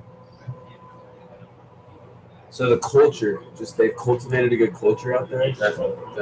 It's all centered around winning, man. It's a confident group for sure. And it's kind of the feeling of you're hopping on with us, or you're getting left behind type of thing. Because they definitely expect to win every game and kind of blow people out. So trains leaving with or without you. Yeah. It was cool, man. Shout out to my high school chemistry teacher who always said that. Get on the train. It's leaving either way. Speaking of shout outs, Joe Lytle has been on an absolute tear. Absolute tear. So my boy Joe Lytle, my college teammate, played at Oklahoma City University. His father is the hitting coach there. Absolute legend. But he wasn't getting very much opportunity to play in the first part of the season. And then the Yaws were down to 9 position players. And Lytle started DHing in the leadoff spot. And just absolutely has been going off since then. He got the start in left field leading off. What was that, last night? Yesterday? I actually called him. Nights. Yeah, He FaceTime him left field yesterday. a couple times. So they've been adding even more versatility to Lytle, who played right field in college, played first base as well as we had some nasty catchers. Also can play a little bit of second base, adding left field to his repertoire. And honestly, he can move a little bit. No, good. I wouldn't be surprised if he starts playing a little center field. Eventually. I'm not saying this year, but after some time in Florida, getting his feet under him in center field, Definitely. he's got the legs to do it. No, definitely. I mean, Joe's a good baseball player. He's a good athlete. So, I mean, it may not be your best option, but he's going to get the job done. He's smart enough to position himself. Exactly. And And that's really the part of it. Like center field being in the middle of the field, you have a lot of space to cover. Yeah. And a lot of those steps, I believe, are gained before the pitch. pre-pitch. You know, you just based off of where the pitch is going to be, based off of what the hitter is trying to do. With the count, the situation. Yep, where the runners are, how late it is in the game, Yeah. what the score is you're always playing the scoreboard. I feel like Lytle would be able to take advantage of all of those types of things. Even, seeing where pitchers are missing. Yeah. As a catcher, you have way better understanding of what's going on as you're so much more involved in every pitch. That he would bring some things to the outfield that aren't typically out there. As Desai takes strike 3 on the inside edge. Desai doesn't like it. It looked like it was a little in. Little in. It's been a wide zone today. But, it's been a wide zone for both sides all day. So, really, it's up to the hitters to just make the adjustment and still try and make something out of the pitches they're given. As that brings up Derek Hurt with 2 outs and a runner on first. Back to Lytle, I made sure I let him know that he didn't start swinging it until I got there. So I made sure to tell him that I brought the good juju. So shout out to Jonathan Vance, who, forget Keith Lytle and all the coaches out there, he is the true hitting inspiration for Joe Lytle. He's exactly that. I don't know, man. I show up, he hits his first bomb. 2 games later, he gets his second bomb. Opposite field, right? Yeah, both of them. Oh, diving effort That would have been great. by Jesus Salcedo. Guy's got 200 professional bats, doesn't hit a bomb. He has 2 professional bats with me as his teammate, and he hits a bomb. So you heard it here first. Jonathan Vance, the good luck charm of the Florence Yellows Joe Lytle. at bats, he hits 2 bombs. That's a bit better of a ratio than 200 and zeros. I caught a fly with a bottle cap there. Catch and release. As I do not have chopsticks up here in the booth. But no, I was definitely giving him shit. Oh, Sorry, we're not far from the dugout or the clubhouse where colorful language is allowed. So sorry to the kids on the broadcast. sorry about that. But Jonathan Vance, not necessarily the example you want to follow, is he does have a prison tap flash logo tattooed on the inside of his. Let's not make it sound like I'm a bad guy here. No, he's a great guy. He also can take a ribbon with some good And nature. it's not an actual prison tattoo. It was done. In the free world. It was done in a house. So that house was not a prison, as he was allowed to come and go as he pleased, but he chose to be there. So says more about his intelligence than his character. 4 hours in my friend's kitchen. With a needle and thread. As the second hit by pitch of the inning puts Derek Hurt on first base and moves Tommy Baggett over to second, as that one was another one of the non-painful variety, as Tyler Lessig noted, was with 2 strikes. Brings up the left-handed bat of the third baseman, James Smybert. Smybert takes ball 1 just off the corner away. Might have been a hair up there. So what else have you seen? How about so you spent a day in West Virginia. Oh, yeah. How's that I'm living in experience? West Virginia. I couldn't really speak on that one too much. I mean, we showed up about 40 minutes before the game time, so scramble to give us a uniform. Watch, and then at that point it's game time. So I mean, just watch the first game from the bullpen. So how did you feel just running into a stadium, driving from Washington to Charleston, and having to pop in and just immediately be ready for a game? I mean, that's kind of where we get lucky being here with Joe. Is Joe understands that and expresses to us that we're not going to be the ace of the staff when we sign. We're not going to be the 9th inning guy when we sign. We're not going to be the starting shortstop leadoff hitter if a position player gets signed. I mean, if you're coming out of this league, it's going to be an opportunity like that where you might have to deal with a little more mental stress or mental anxiety coming into a situation like that. But that's the opportunity you're given, and you kind of just have to make the best of it. So with that knowledge from Joe, 2-2 the count here. it didn't really surprise me to show up for a doubleheader. If I'm needed, great, I'll be ready. Kind of similar to the tour, where you kind of show up and play, man. If you can get here by game time, we'll need you. Foul ball down the right field line. Good swing there by Smybert, but nestles in foul. Skips past the Road Warriors bullpen. But it was cool, man, just to see the Atlantic League. I mean, sit there and watch a game from the stands or in the dugout or for bullpen from us. So to be on the field in uniform, you see it from a different perspective. And it was definitely a good experience talking to some former big leaguers in the bullpen. Gene Machi was out there. He was a character. So not the best English, but still talking baseball with guys like that, you're definitely going to learn something. So still able to communicate. Yeah. Wow. So those experienced guys, they're just people, huh? They're still just funny guys, baseball players. Just baseball guys, man. Same personality, just a little more knowledge. As a lot of those guys are just such a wealth of information. As I got to spend a few innings out in the West Virginia bullpen before I faced our own guys. It's Smybert lifts that one into left field. Mabane raging over. Wow. Oh, wow. So Mabane drifting to the ball. Drifts past it as the ball nestles into his left. Hits off the turf, and 2 runs are scored. That is an error, right? Wow. Tough ruling. It didn't hit his glove. That's got to be. That's an error, yeah. Yeah. Well, no. I mean, it's got to be the actual ruling. Oh, Just that. protect pitchers. Protect creatures or not, I don't care about that. That play, that's an error. That play has to be. I didn't even tell what happened. He went to the wall and then the ball. Nah, I mean, It's it's just just a bad read. It's a bad read. It's a bad read, and the ball Drifted didn't hit his glove or anything. No. So we'll see. That's E7. If we're watching this again, I want it on the record that Jonathan Vance is saying E7 there. All right. So Sorry. If you don't rule it in the E, that's fine. But right? No. What do you think? I didn't see where ball landed. I was looking over there and just landed on the warning track. They landed understand like- that. That's not necessarily routine. Man, that's tough. It's pro ball. That's routine. Yeah. All right. That's a 3 outs. There's been 3 outs for a while. Yeah, I know. Like, So clear the outs, and then There's 2 outs right now. oh, you can do edit outs. Okay. There you go. So Tyler Lessick, struggling here to make a ruling. Is that pitch just taken away by McCurdy? I could run down to. It would be Ask it would Joe. be different if it was the diving play. Because Do you want to go ask somebody?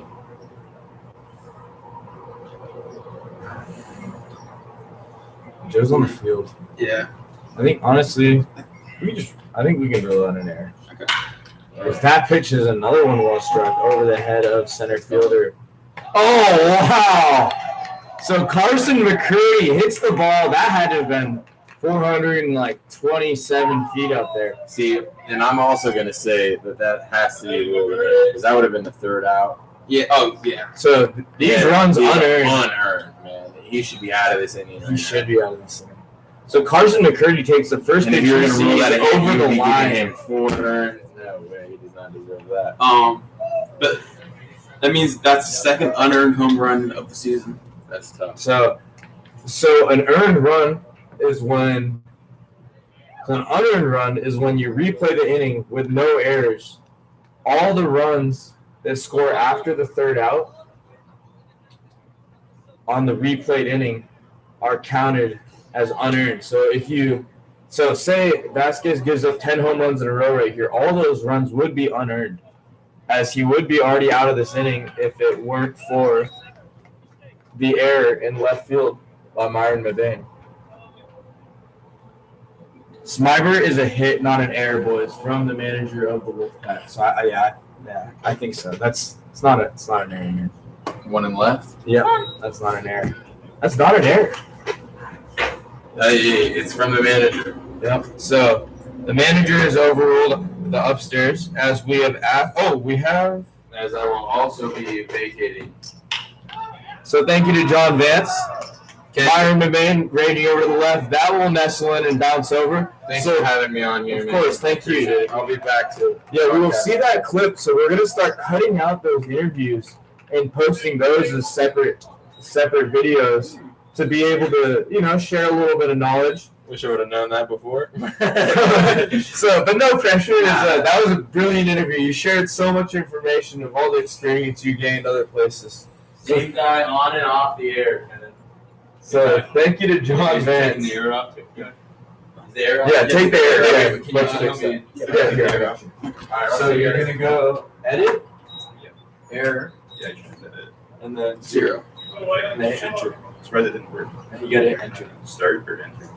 Oh, that's what it is. But no. Let's go the home error. Home error button.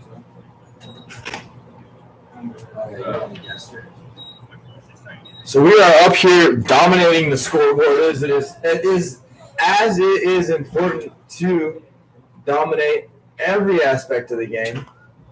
Tyler Lessick, always a weapon, as we use teamwork up here in the booth as well. As Vasquez delivers, that ball is past the diving Torrey, and Podkul is waved around third base. Great throw by Mabane, as Podkul is tagged out, sliding into home plate. So 4 runs in for the Road Warriors to move the score to 6-4. So the Road Warriors offense has been hot. So 6-4. Wolfpac. As I enter the score into the comment section here. So at the end of 5, so We have 2 innings left in this contest and a 2-run lead as the Road Warriors were able to shave down the 6-0 deficit.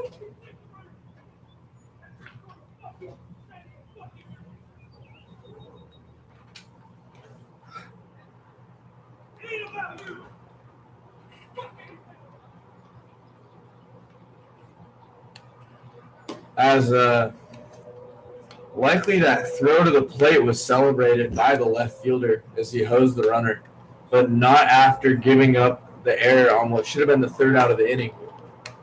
Receiving a bit of a chewing out from Commissioner Joe Torre, who's always very passionate, especially about things that help out, helping out each other. When you do something that goes to the non-benefit of a player, and then you are excited about something that you did, it's just will not play.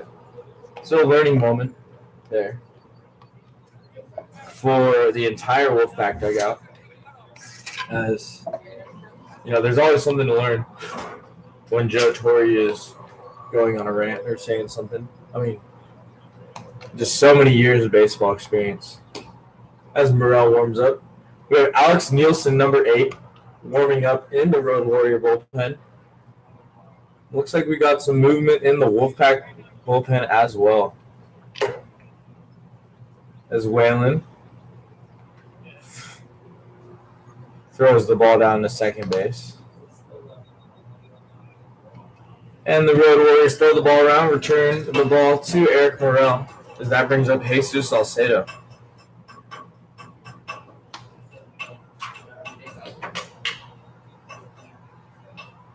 So Salcedo and the Wolfpac attack looking to answer back after they scored 5 runs and then gave up 4.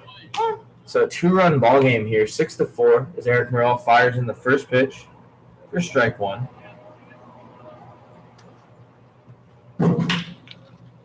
And that ball is grounded to the shortstop, Vita Sai. And he flings it across for the first out of the inning. So 1 out here.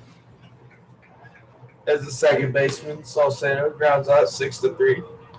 Shortstop's lead it across the first. And that brings up Joe Torre. Torre, the right-handed batter, plays third base. Swings through the first pitch for strike 1. Pitch is on the outside corner. Good pitch by Morrell.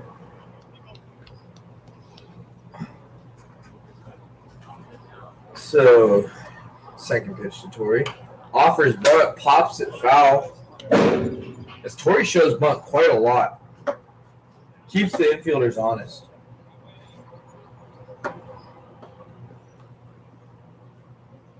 Because he does a good job of, playing all different kinds of the game. Hey, hit the clear hit error sign. There's a random 0 up there. Perfect. That pitch is a slider off the plate inside for Morrell. Move the count to 1-2. You know what other stat I wish we had is how many pitches per at bat for pitchers and hitters. Oh, for batters. Batters and hitters. For pitchers. Yeah, absolutely. Yeah. Just because you often hear get them on or out in 3 pitches or less as a pitcher, and for hitters you try and see as many pitches as possible. As Torre swings through that one, but not before seeing five or 6 pitches. You know what I'm saying? Yeah. Because I'm sure some hitters have a really high average and some have a low one. So you know what I mean. So we could. Is it too late? You think? I mean, that might be a lot of work for you. Well, I'm trying to figure out how if we're able to do the batters. That pitch is away too, because we could really look in the game changer report and see what count and how many foul balls and stuff. Right. Because it keeps every pitch, right? Mm-hmm. So that might be a whole lot of work, but that would actually be a very valuable stat. Is that anywhere? Do they do that anywhere? So Morrell throws ball 2 on the count to Will Musser. Musser was a late addition to the game came in for Willis McDaniel after McDowell punched out looking 2 times in the leadoff spot.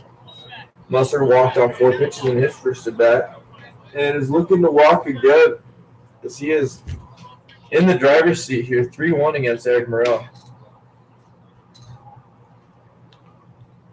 That pitch is taken off the plate inside for ball 4.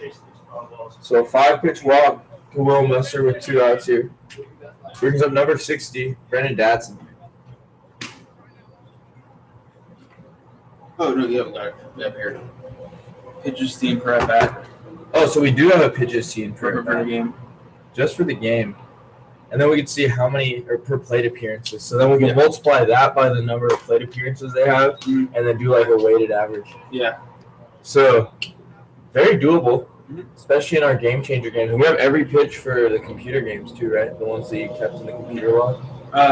Yeah, you do. No, You for put swing the pitchers, yeah. But we don't, not for the bats. they don't get that program. They didn't keep track of the batters. Okay.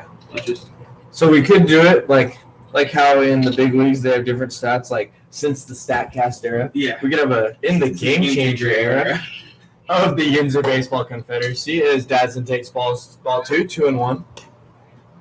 So always evolving are the Black Sox and the Yinzer.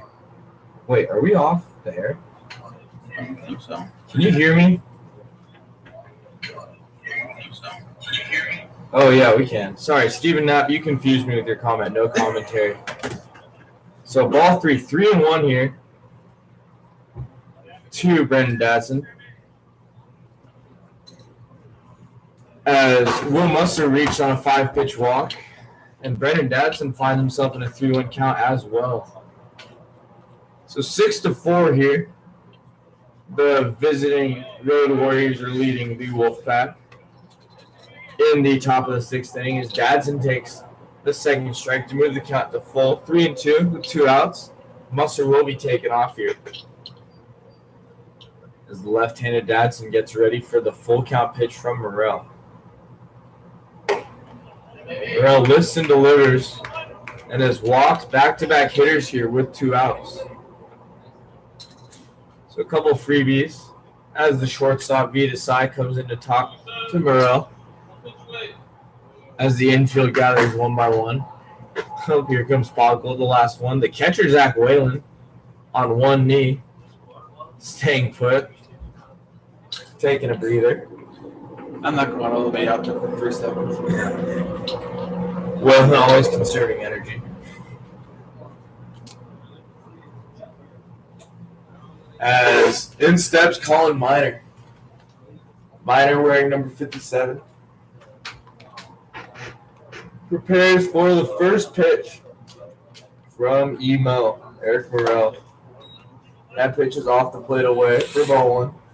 Eric Morrell, a member of the 2017 Weyburn Beavers in what was formerly known as the Western Major Baseball League in Canada, where I also play. Delivers ball 2, 2-0 to Colin Miner. So back-to-back balls here after 2 walks in a row. So 2-0. As we have left-hander Manny Gomez in the bullpen for the Road Warrior Black Sox. And double barrel action in the Wolfpac bullpen. As we have right-handed side armor Manny Silva, as well as right-handed submariner Joe Torre. Joe Torre in the game as a third baseman. May just be warming up for an appearance later in the game. But is getting loose. He has pitched in the past. I haven't seen it actually. But according to his scouting report, one of the most valuable scouting reports in independent league baseball. 3rd straight walk.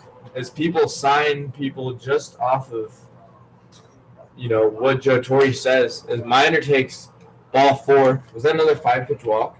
Yes. So 5 seems to be the magic number to throw 4 balls. for Eric Morrell, as he has walked 3 here with 2 outs. And the Road Warriors will go to the bullpen and bring in left-handed pitcher Manny Gomez. So Manny Gomez, son of a handballer, actually throws with both hands. As last year, he was doing a lot of catching for us, because we were short bullpen catchers. And when he catches, he throws right-handed. When he plays outfield and first base, and recently pitching, he throws left-handed, his more natural side. Also hits from both sides, but has mainly been hitting left-handed this season. So Manny Gomez, very multi-talented, amphibious, Ambidextrous. amputated. As he does seem to have both hands and both feet, but works well with both of his hands. So Manny Gomez, also a man of many, many gloves. He has a left-handed outfield glove, left-handed pitching glove, right-handed infield glove, and right-handed catcher's mitt. So Manny Gomez, very, very heavy equipment bag, and also swings a very heavy stick. Manny Gomez, the only time I've really seen him without a baseball bat in his hand is on the mound, as he is always swinging a bat around. I've lived with Manny a couple different times over the last couple of years, as he was out here in the Empire last year after the NWO camp, where we got a bunch of at-bats, a whole lot of work prior to the September Empire League season. So as we've said before, where there is Joe Torre, there is baseball. And Joe Torre providing even more baseball than for the 2 teams in the Yinzer last year. As we were playing games in the days that the Wild Things and the Road Warrior Black Sox and Brilliant Sox were not playing. So a little bit of history for you. So Stephen Knapp finally unmuted his feed. He heard us loud and clear. Nappy Boy Radio, thank you for tuning in. We are in full color here at Wild Things Park as Manny Gomez delivers ball 1 to Josh Rowalt, left-on-left matchup. Gomez lifts and delivers. That pitch was fouled off down the left field line. Went a long ways. That hits off the top or the side of the visiting clubhouse here, right over the manager's office.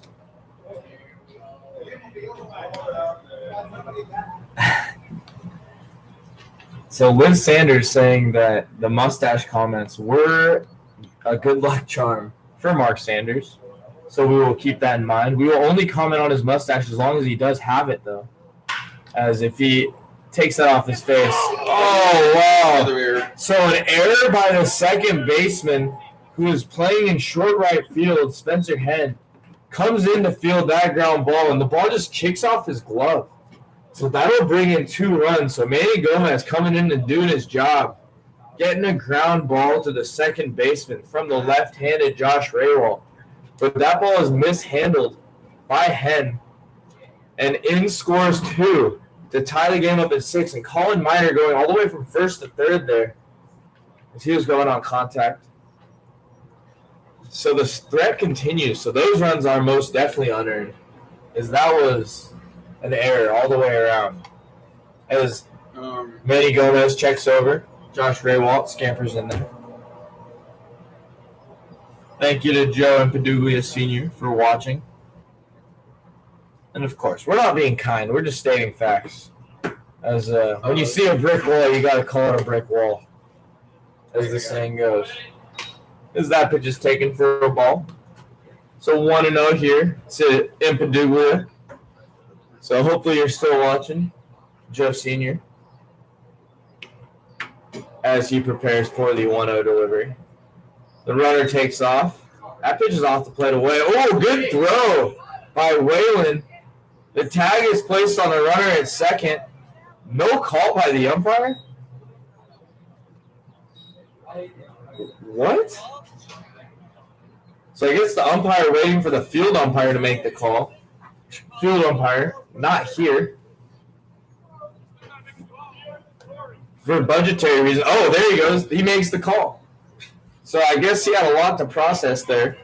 2-0 the count. is that was real ball too. So not only did that look like a strike, but wow. Okay, never mind. Not my job.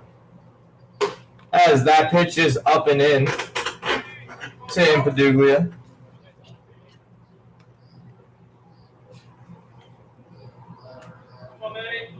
As Waylon goes to work here. Manny Gomez checks the runner and delivers. That pitch is on the corner away for strike one. So 3-1 count to Impaduglia. First base now open. As this at-bat started with runners on the corners. And Josh Raywalt stole second base.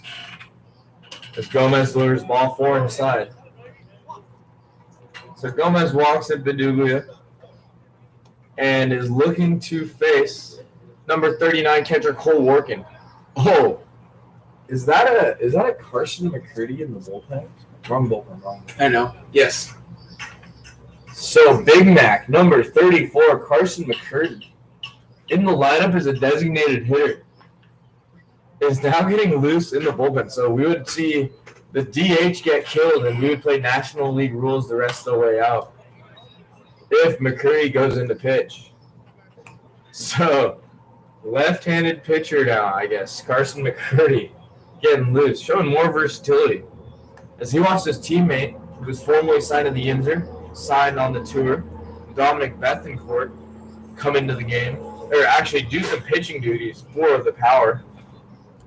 Maybe he's got that idea in mind, thinking he could two-way provide even more value for his one roster spot as a bench player somewhere.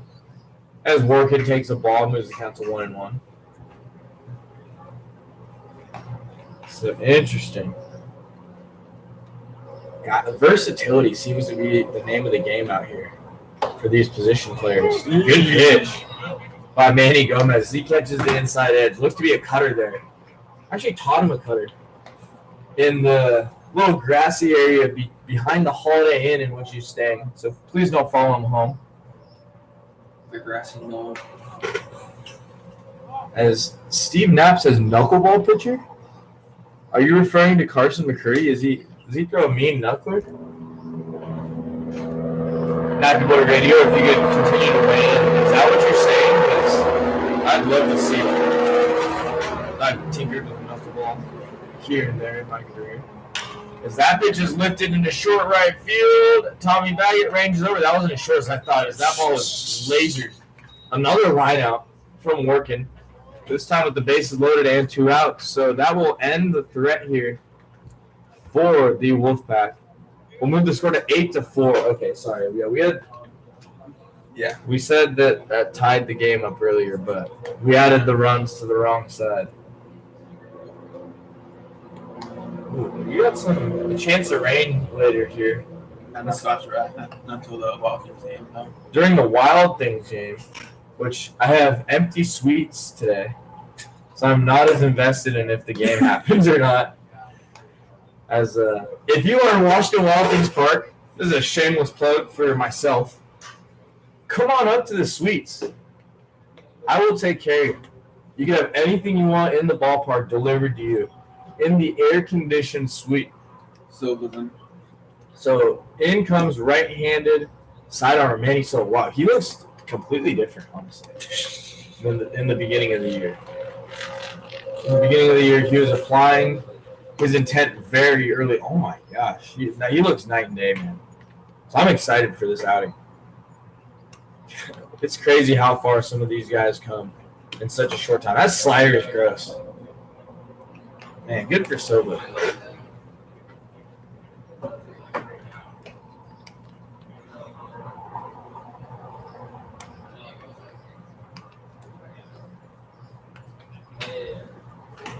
So Manny Silva from Georgia has strikeouts on the mind. He wears number 49. So the mustached man of the Wolfpac now,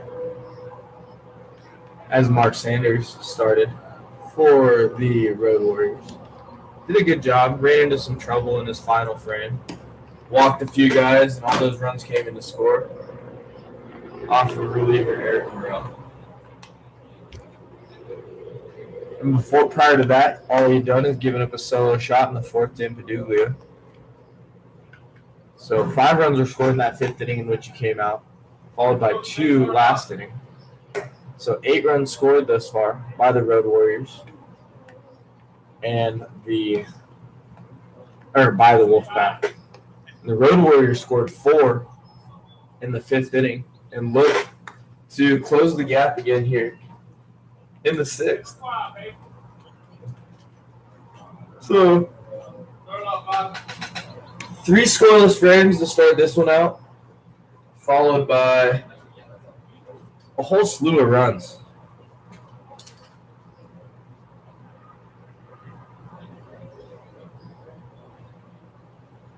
So Silva's first pitch. Oh, pitch on the outside edge is check swung and grounded to the second baseman, Salcedo, who flips the ball to first base to retire Henton.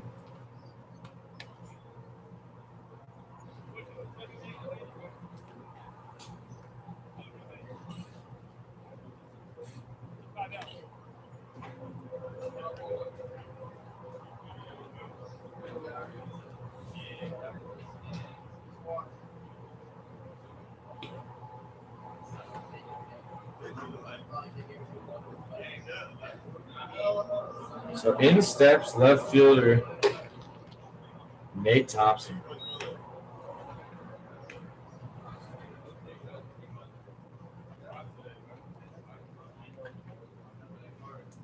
Thompson takes ball 1 on a pitch away from Silva as he lifts and delivers. Fastball down on the outside corner, but out of the zone. Move the count to 2-0. Silva's ball moves all over the place, right? Ty? Moves everywhere. Fastball slider mix. As is typically what is thrown from his sidearm arm angle. Comes straight from the side. Good slider there. Move the count to 2-1. Those of you just now joining us, it is 8-4 in the bottom of the 6th inning. As Silva lifts and delivers. Slider, big swing by Thompson. But he comes up empty and moves the count to even at 2-2. So 2-2 count to Thompson after starting this at bat 2-0. Silva comes set. Lifts and delivers. Slider on the outside edge is fouled off the screen, and the count remains 2-2. So Silva was working before the game on getting into his back hip with manager Skylar Janice. Janice gives him an opportunity to put his practice into play in the game. So always learning we are out here at the Inzer Baseball Confederacy in Washington, Pennsylvania. Not Washington, D.C. or Washington State. As that fastball on the outside corner is fouled away. Oh, that one skips up off the bleacher seats and off the railing and stays in. Stays up in the bleachers. So saves Jonathan Vance the run. So comes back from Florence, and it's like he never missed a beat. Back behind home plate, working for the boys. So it's nice having these veteran guys back, even though we want them to stay out there. What a slider. Offered at and missed by Thompson. So Silva throwing some nasty stuff here. Has 2 outs after the first pitch check swing ground out from Henn and the strikeout to Thompson. Will now face number 33, Tommy Baggett. Baggett, the right fielder, swings the bat right-handed. Is followed by Vita Sai. So hopefully Silva can just get the 3 righties he faces out.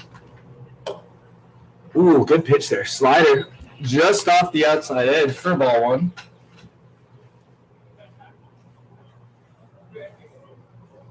As Workin sets up away.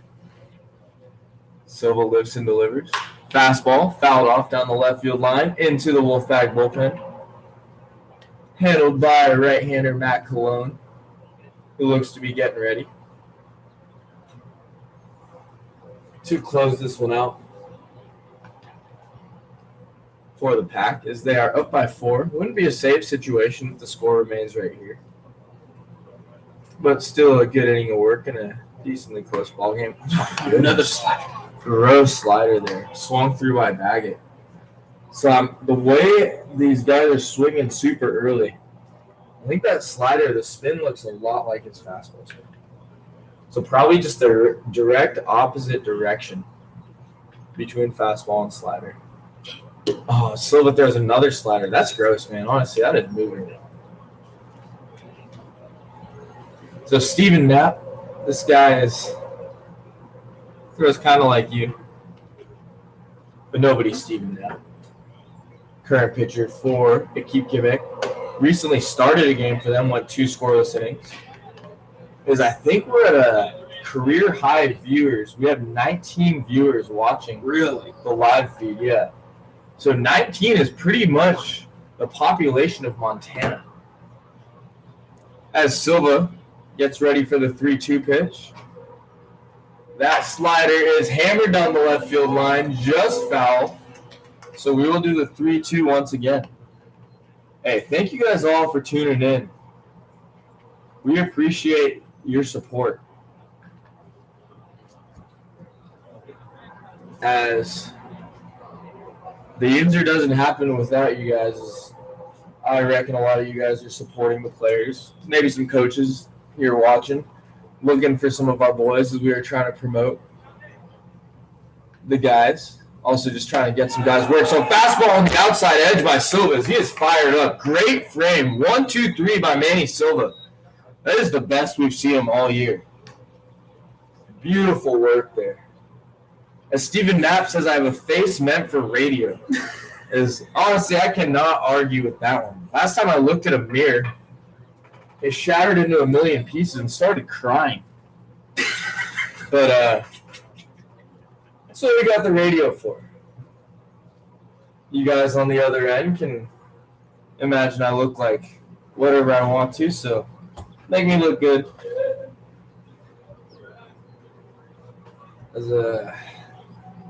Well, we do have a Carson McCurdy sighting. So Carson McCurdy making his professional debut on the mound. Left-handed thrower. Big frame, 6'6", I think 230. We had him on for a interview the other day, so look for that. We will clip that one out and post that interview separately. So the Hendrick Motorsports Engine Shop, watching for Greg Olson of the Wolfpac. How we doing, Hendrick Motorsports Engine Shop? Where are you guys located? If we have any car problems, we will send people in your neighborhood your way.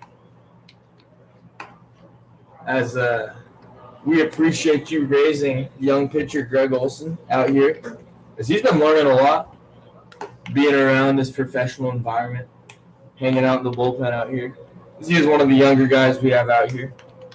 Charlotte, North Carolina. So if you are in the Charlotte area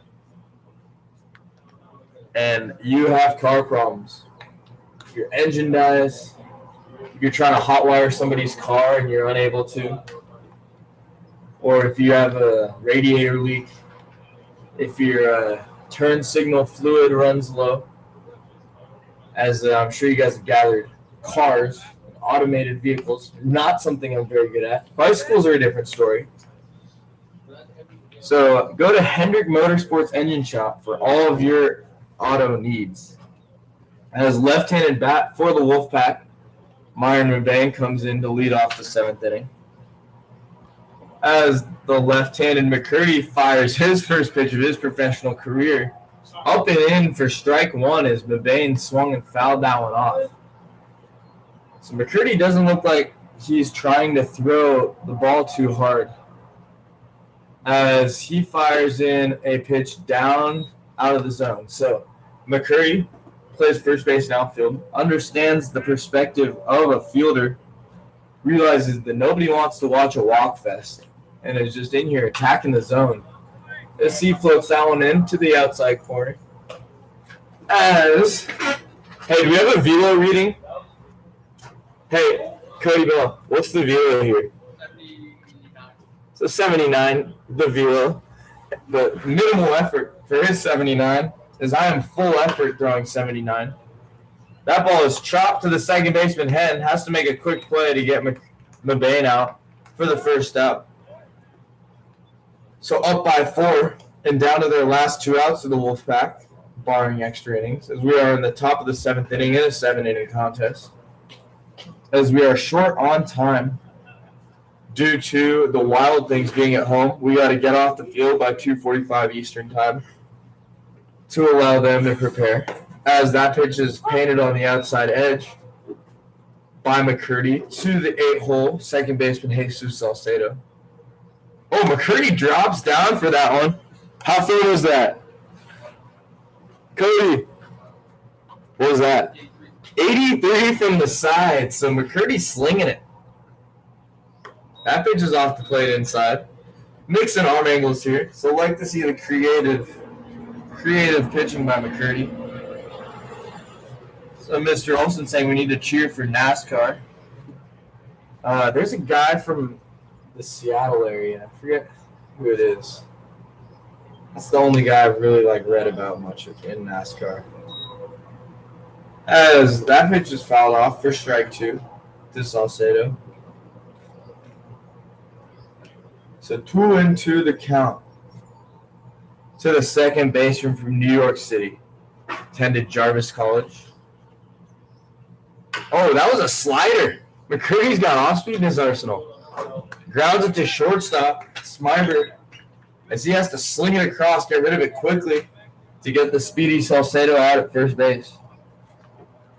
So that'll bring up third baseman and I guess right-handed pitcher Joe Torre.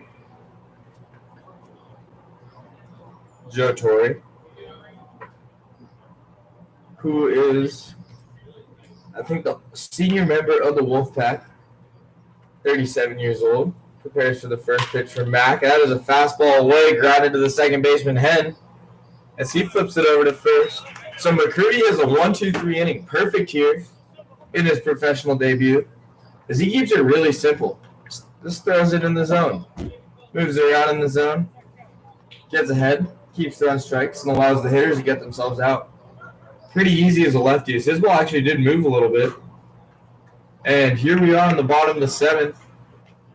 Manny Silva running it back out there. So Silva will be working this 7th inning as Matt Colon will be saved for another day as both teams do play again tomorrow. We'll get loose. So 1-2-3 inning in this first one. Let's see if he can stay locked in here.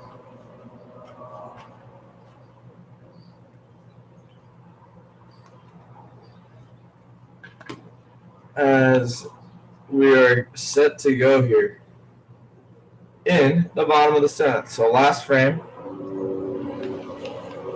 for the Road Warriors, 4 to tie, 5 to walk it off.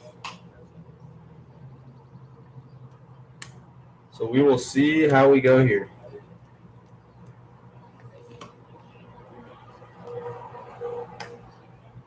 So Silva continues his warm-up pitches with catcher Cole working.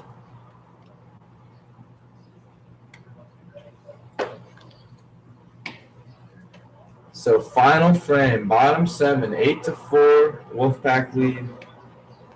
And Manny Silva will shut this one out.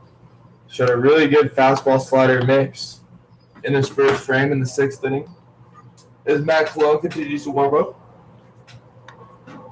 It's not a bad thing for relievers to get loose multiple times. Or, not multiple times, but get loose and not go in the game. As intelligently, he is not blowing it out.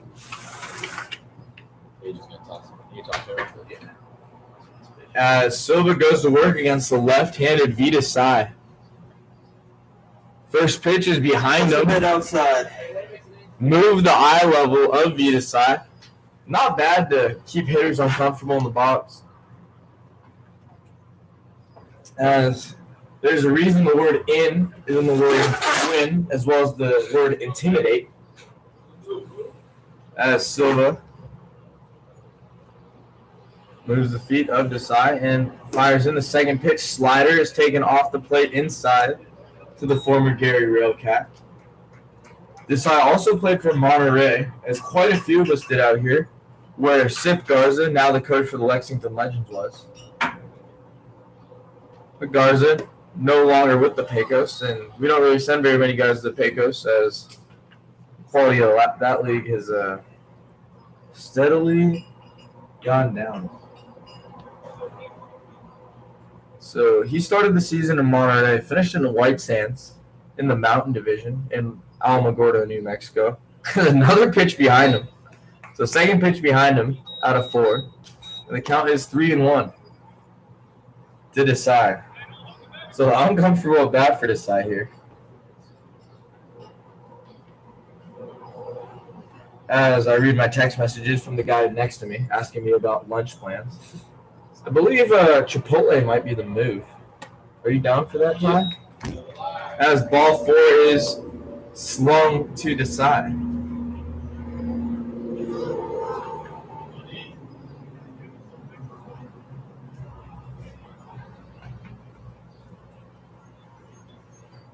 So we will have a mound visit.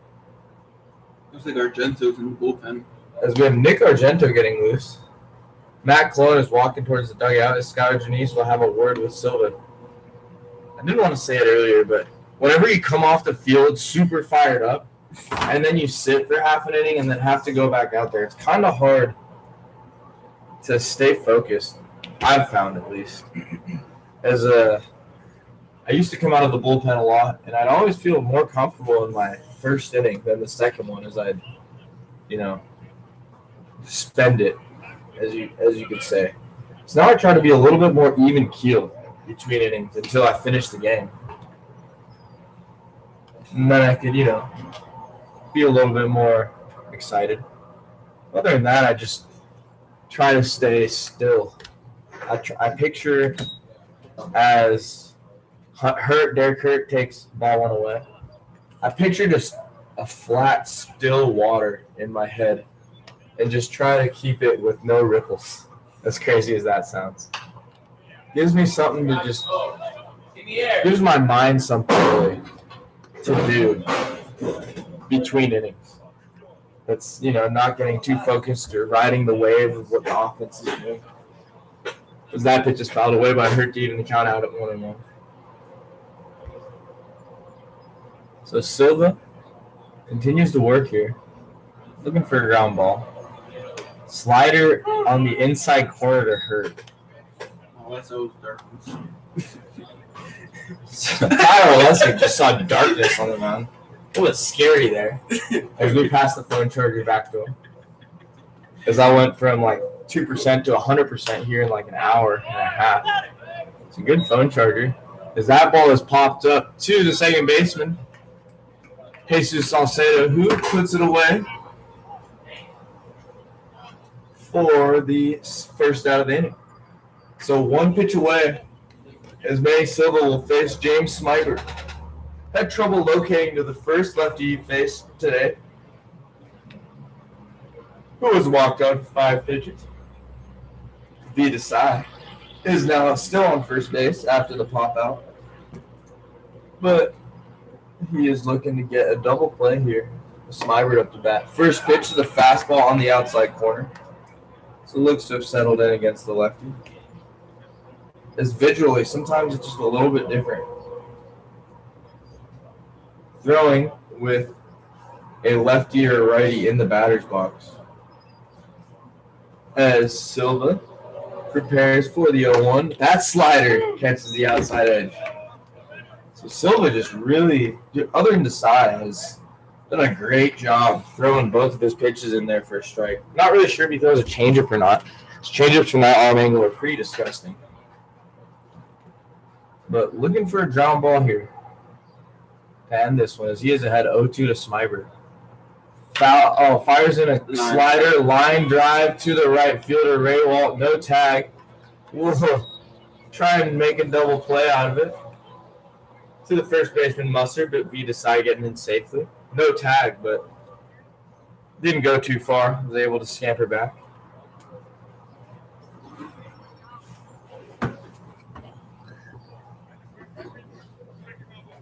As we'll try and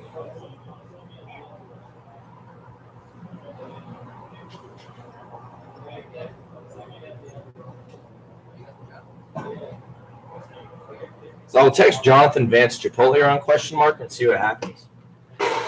As McCurdy takes a first pitch strike. McCurdy in the game is the pitcher now.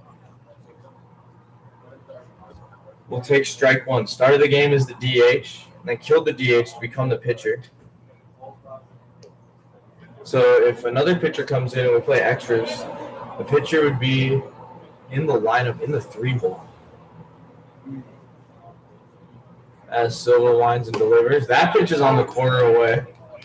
Actually, that's not necessarily true, as McCurdy could slide over to first base and enter the pitcher into first baseman spot or something like that. We have a defensive shift. Is that Nick Argento in center? Who's in center field? Impiduglia is in center, as Will Musser is now playing first. Impiduglia started the game at first base. As that slider is lifted into left field, and this should do it. Mario Mabane camps under that one and puts it away. So an 8-4 victory here for the Wolfpack over the Road Warriors, as they will shake it up. We will likely be back maybe a little bit early for Game 2 between the Killer Bees and the visiting Brilliant Sox. 8 runs on 6 hits and 1 error for the Wolfpack, and 4 runs on 4 hits and no errors for the Road Warriors. So the Road Warriors win streak has stopped at 4? 5. 4. Well, anyways, now 4 or 5. they've lost 1 in a row. As the Wolfpack slap hands with their manager, Skylar Janice, and we'll get ready to go to work tomorrow. So thank you guys for tuning in, and we will talk to you here in a little bit. Thank you.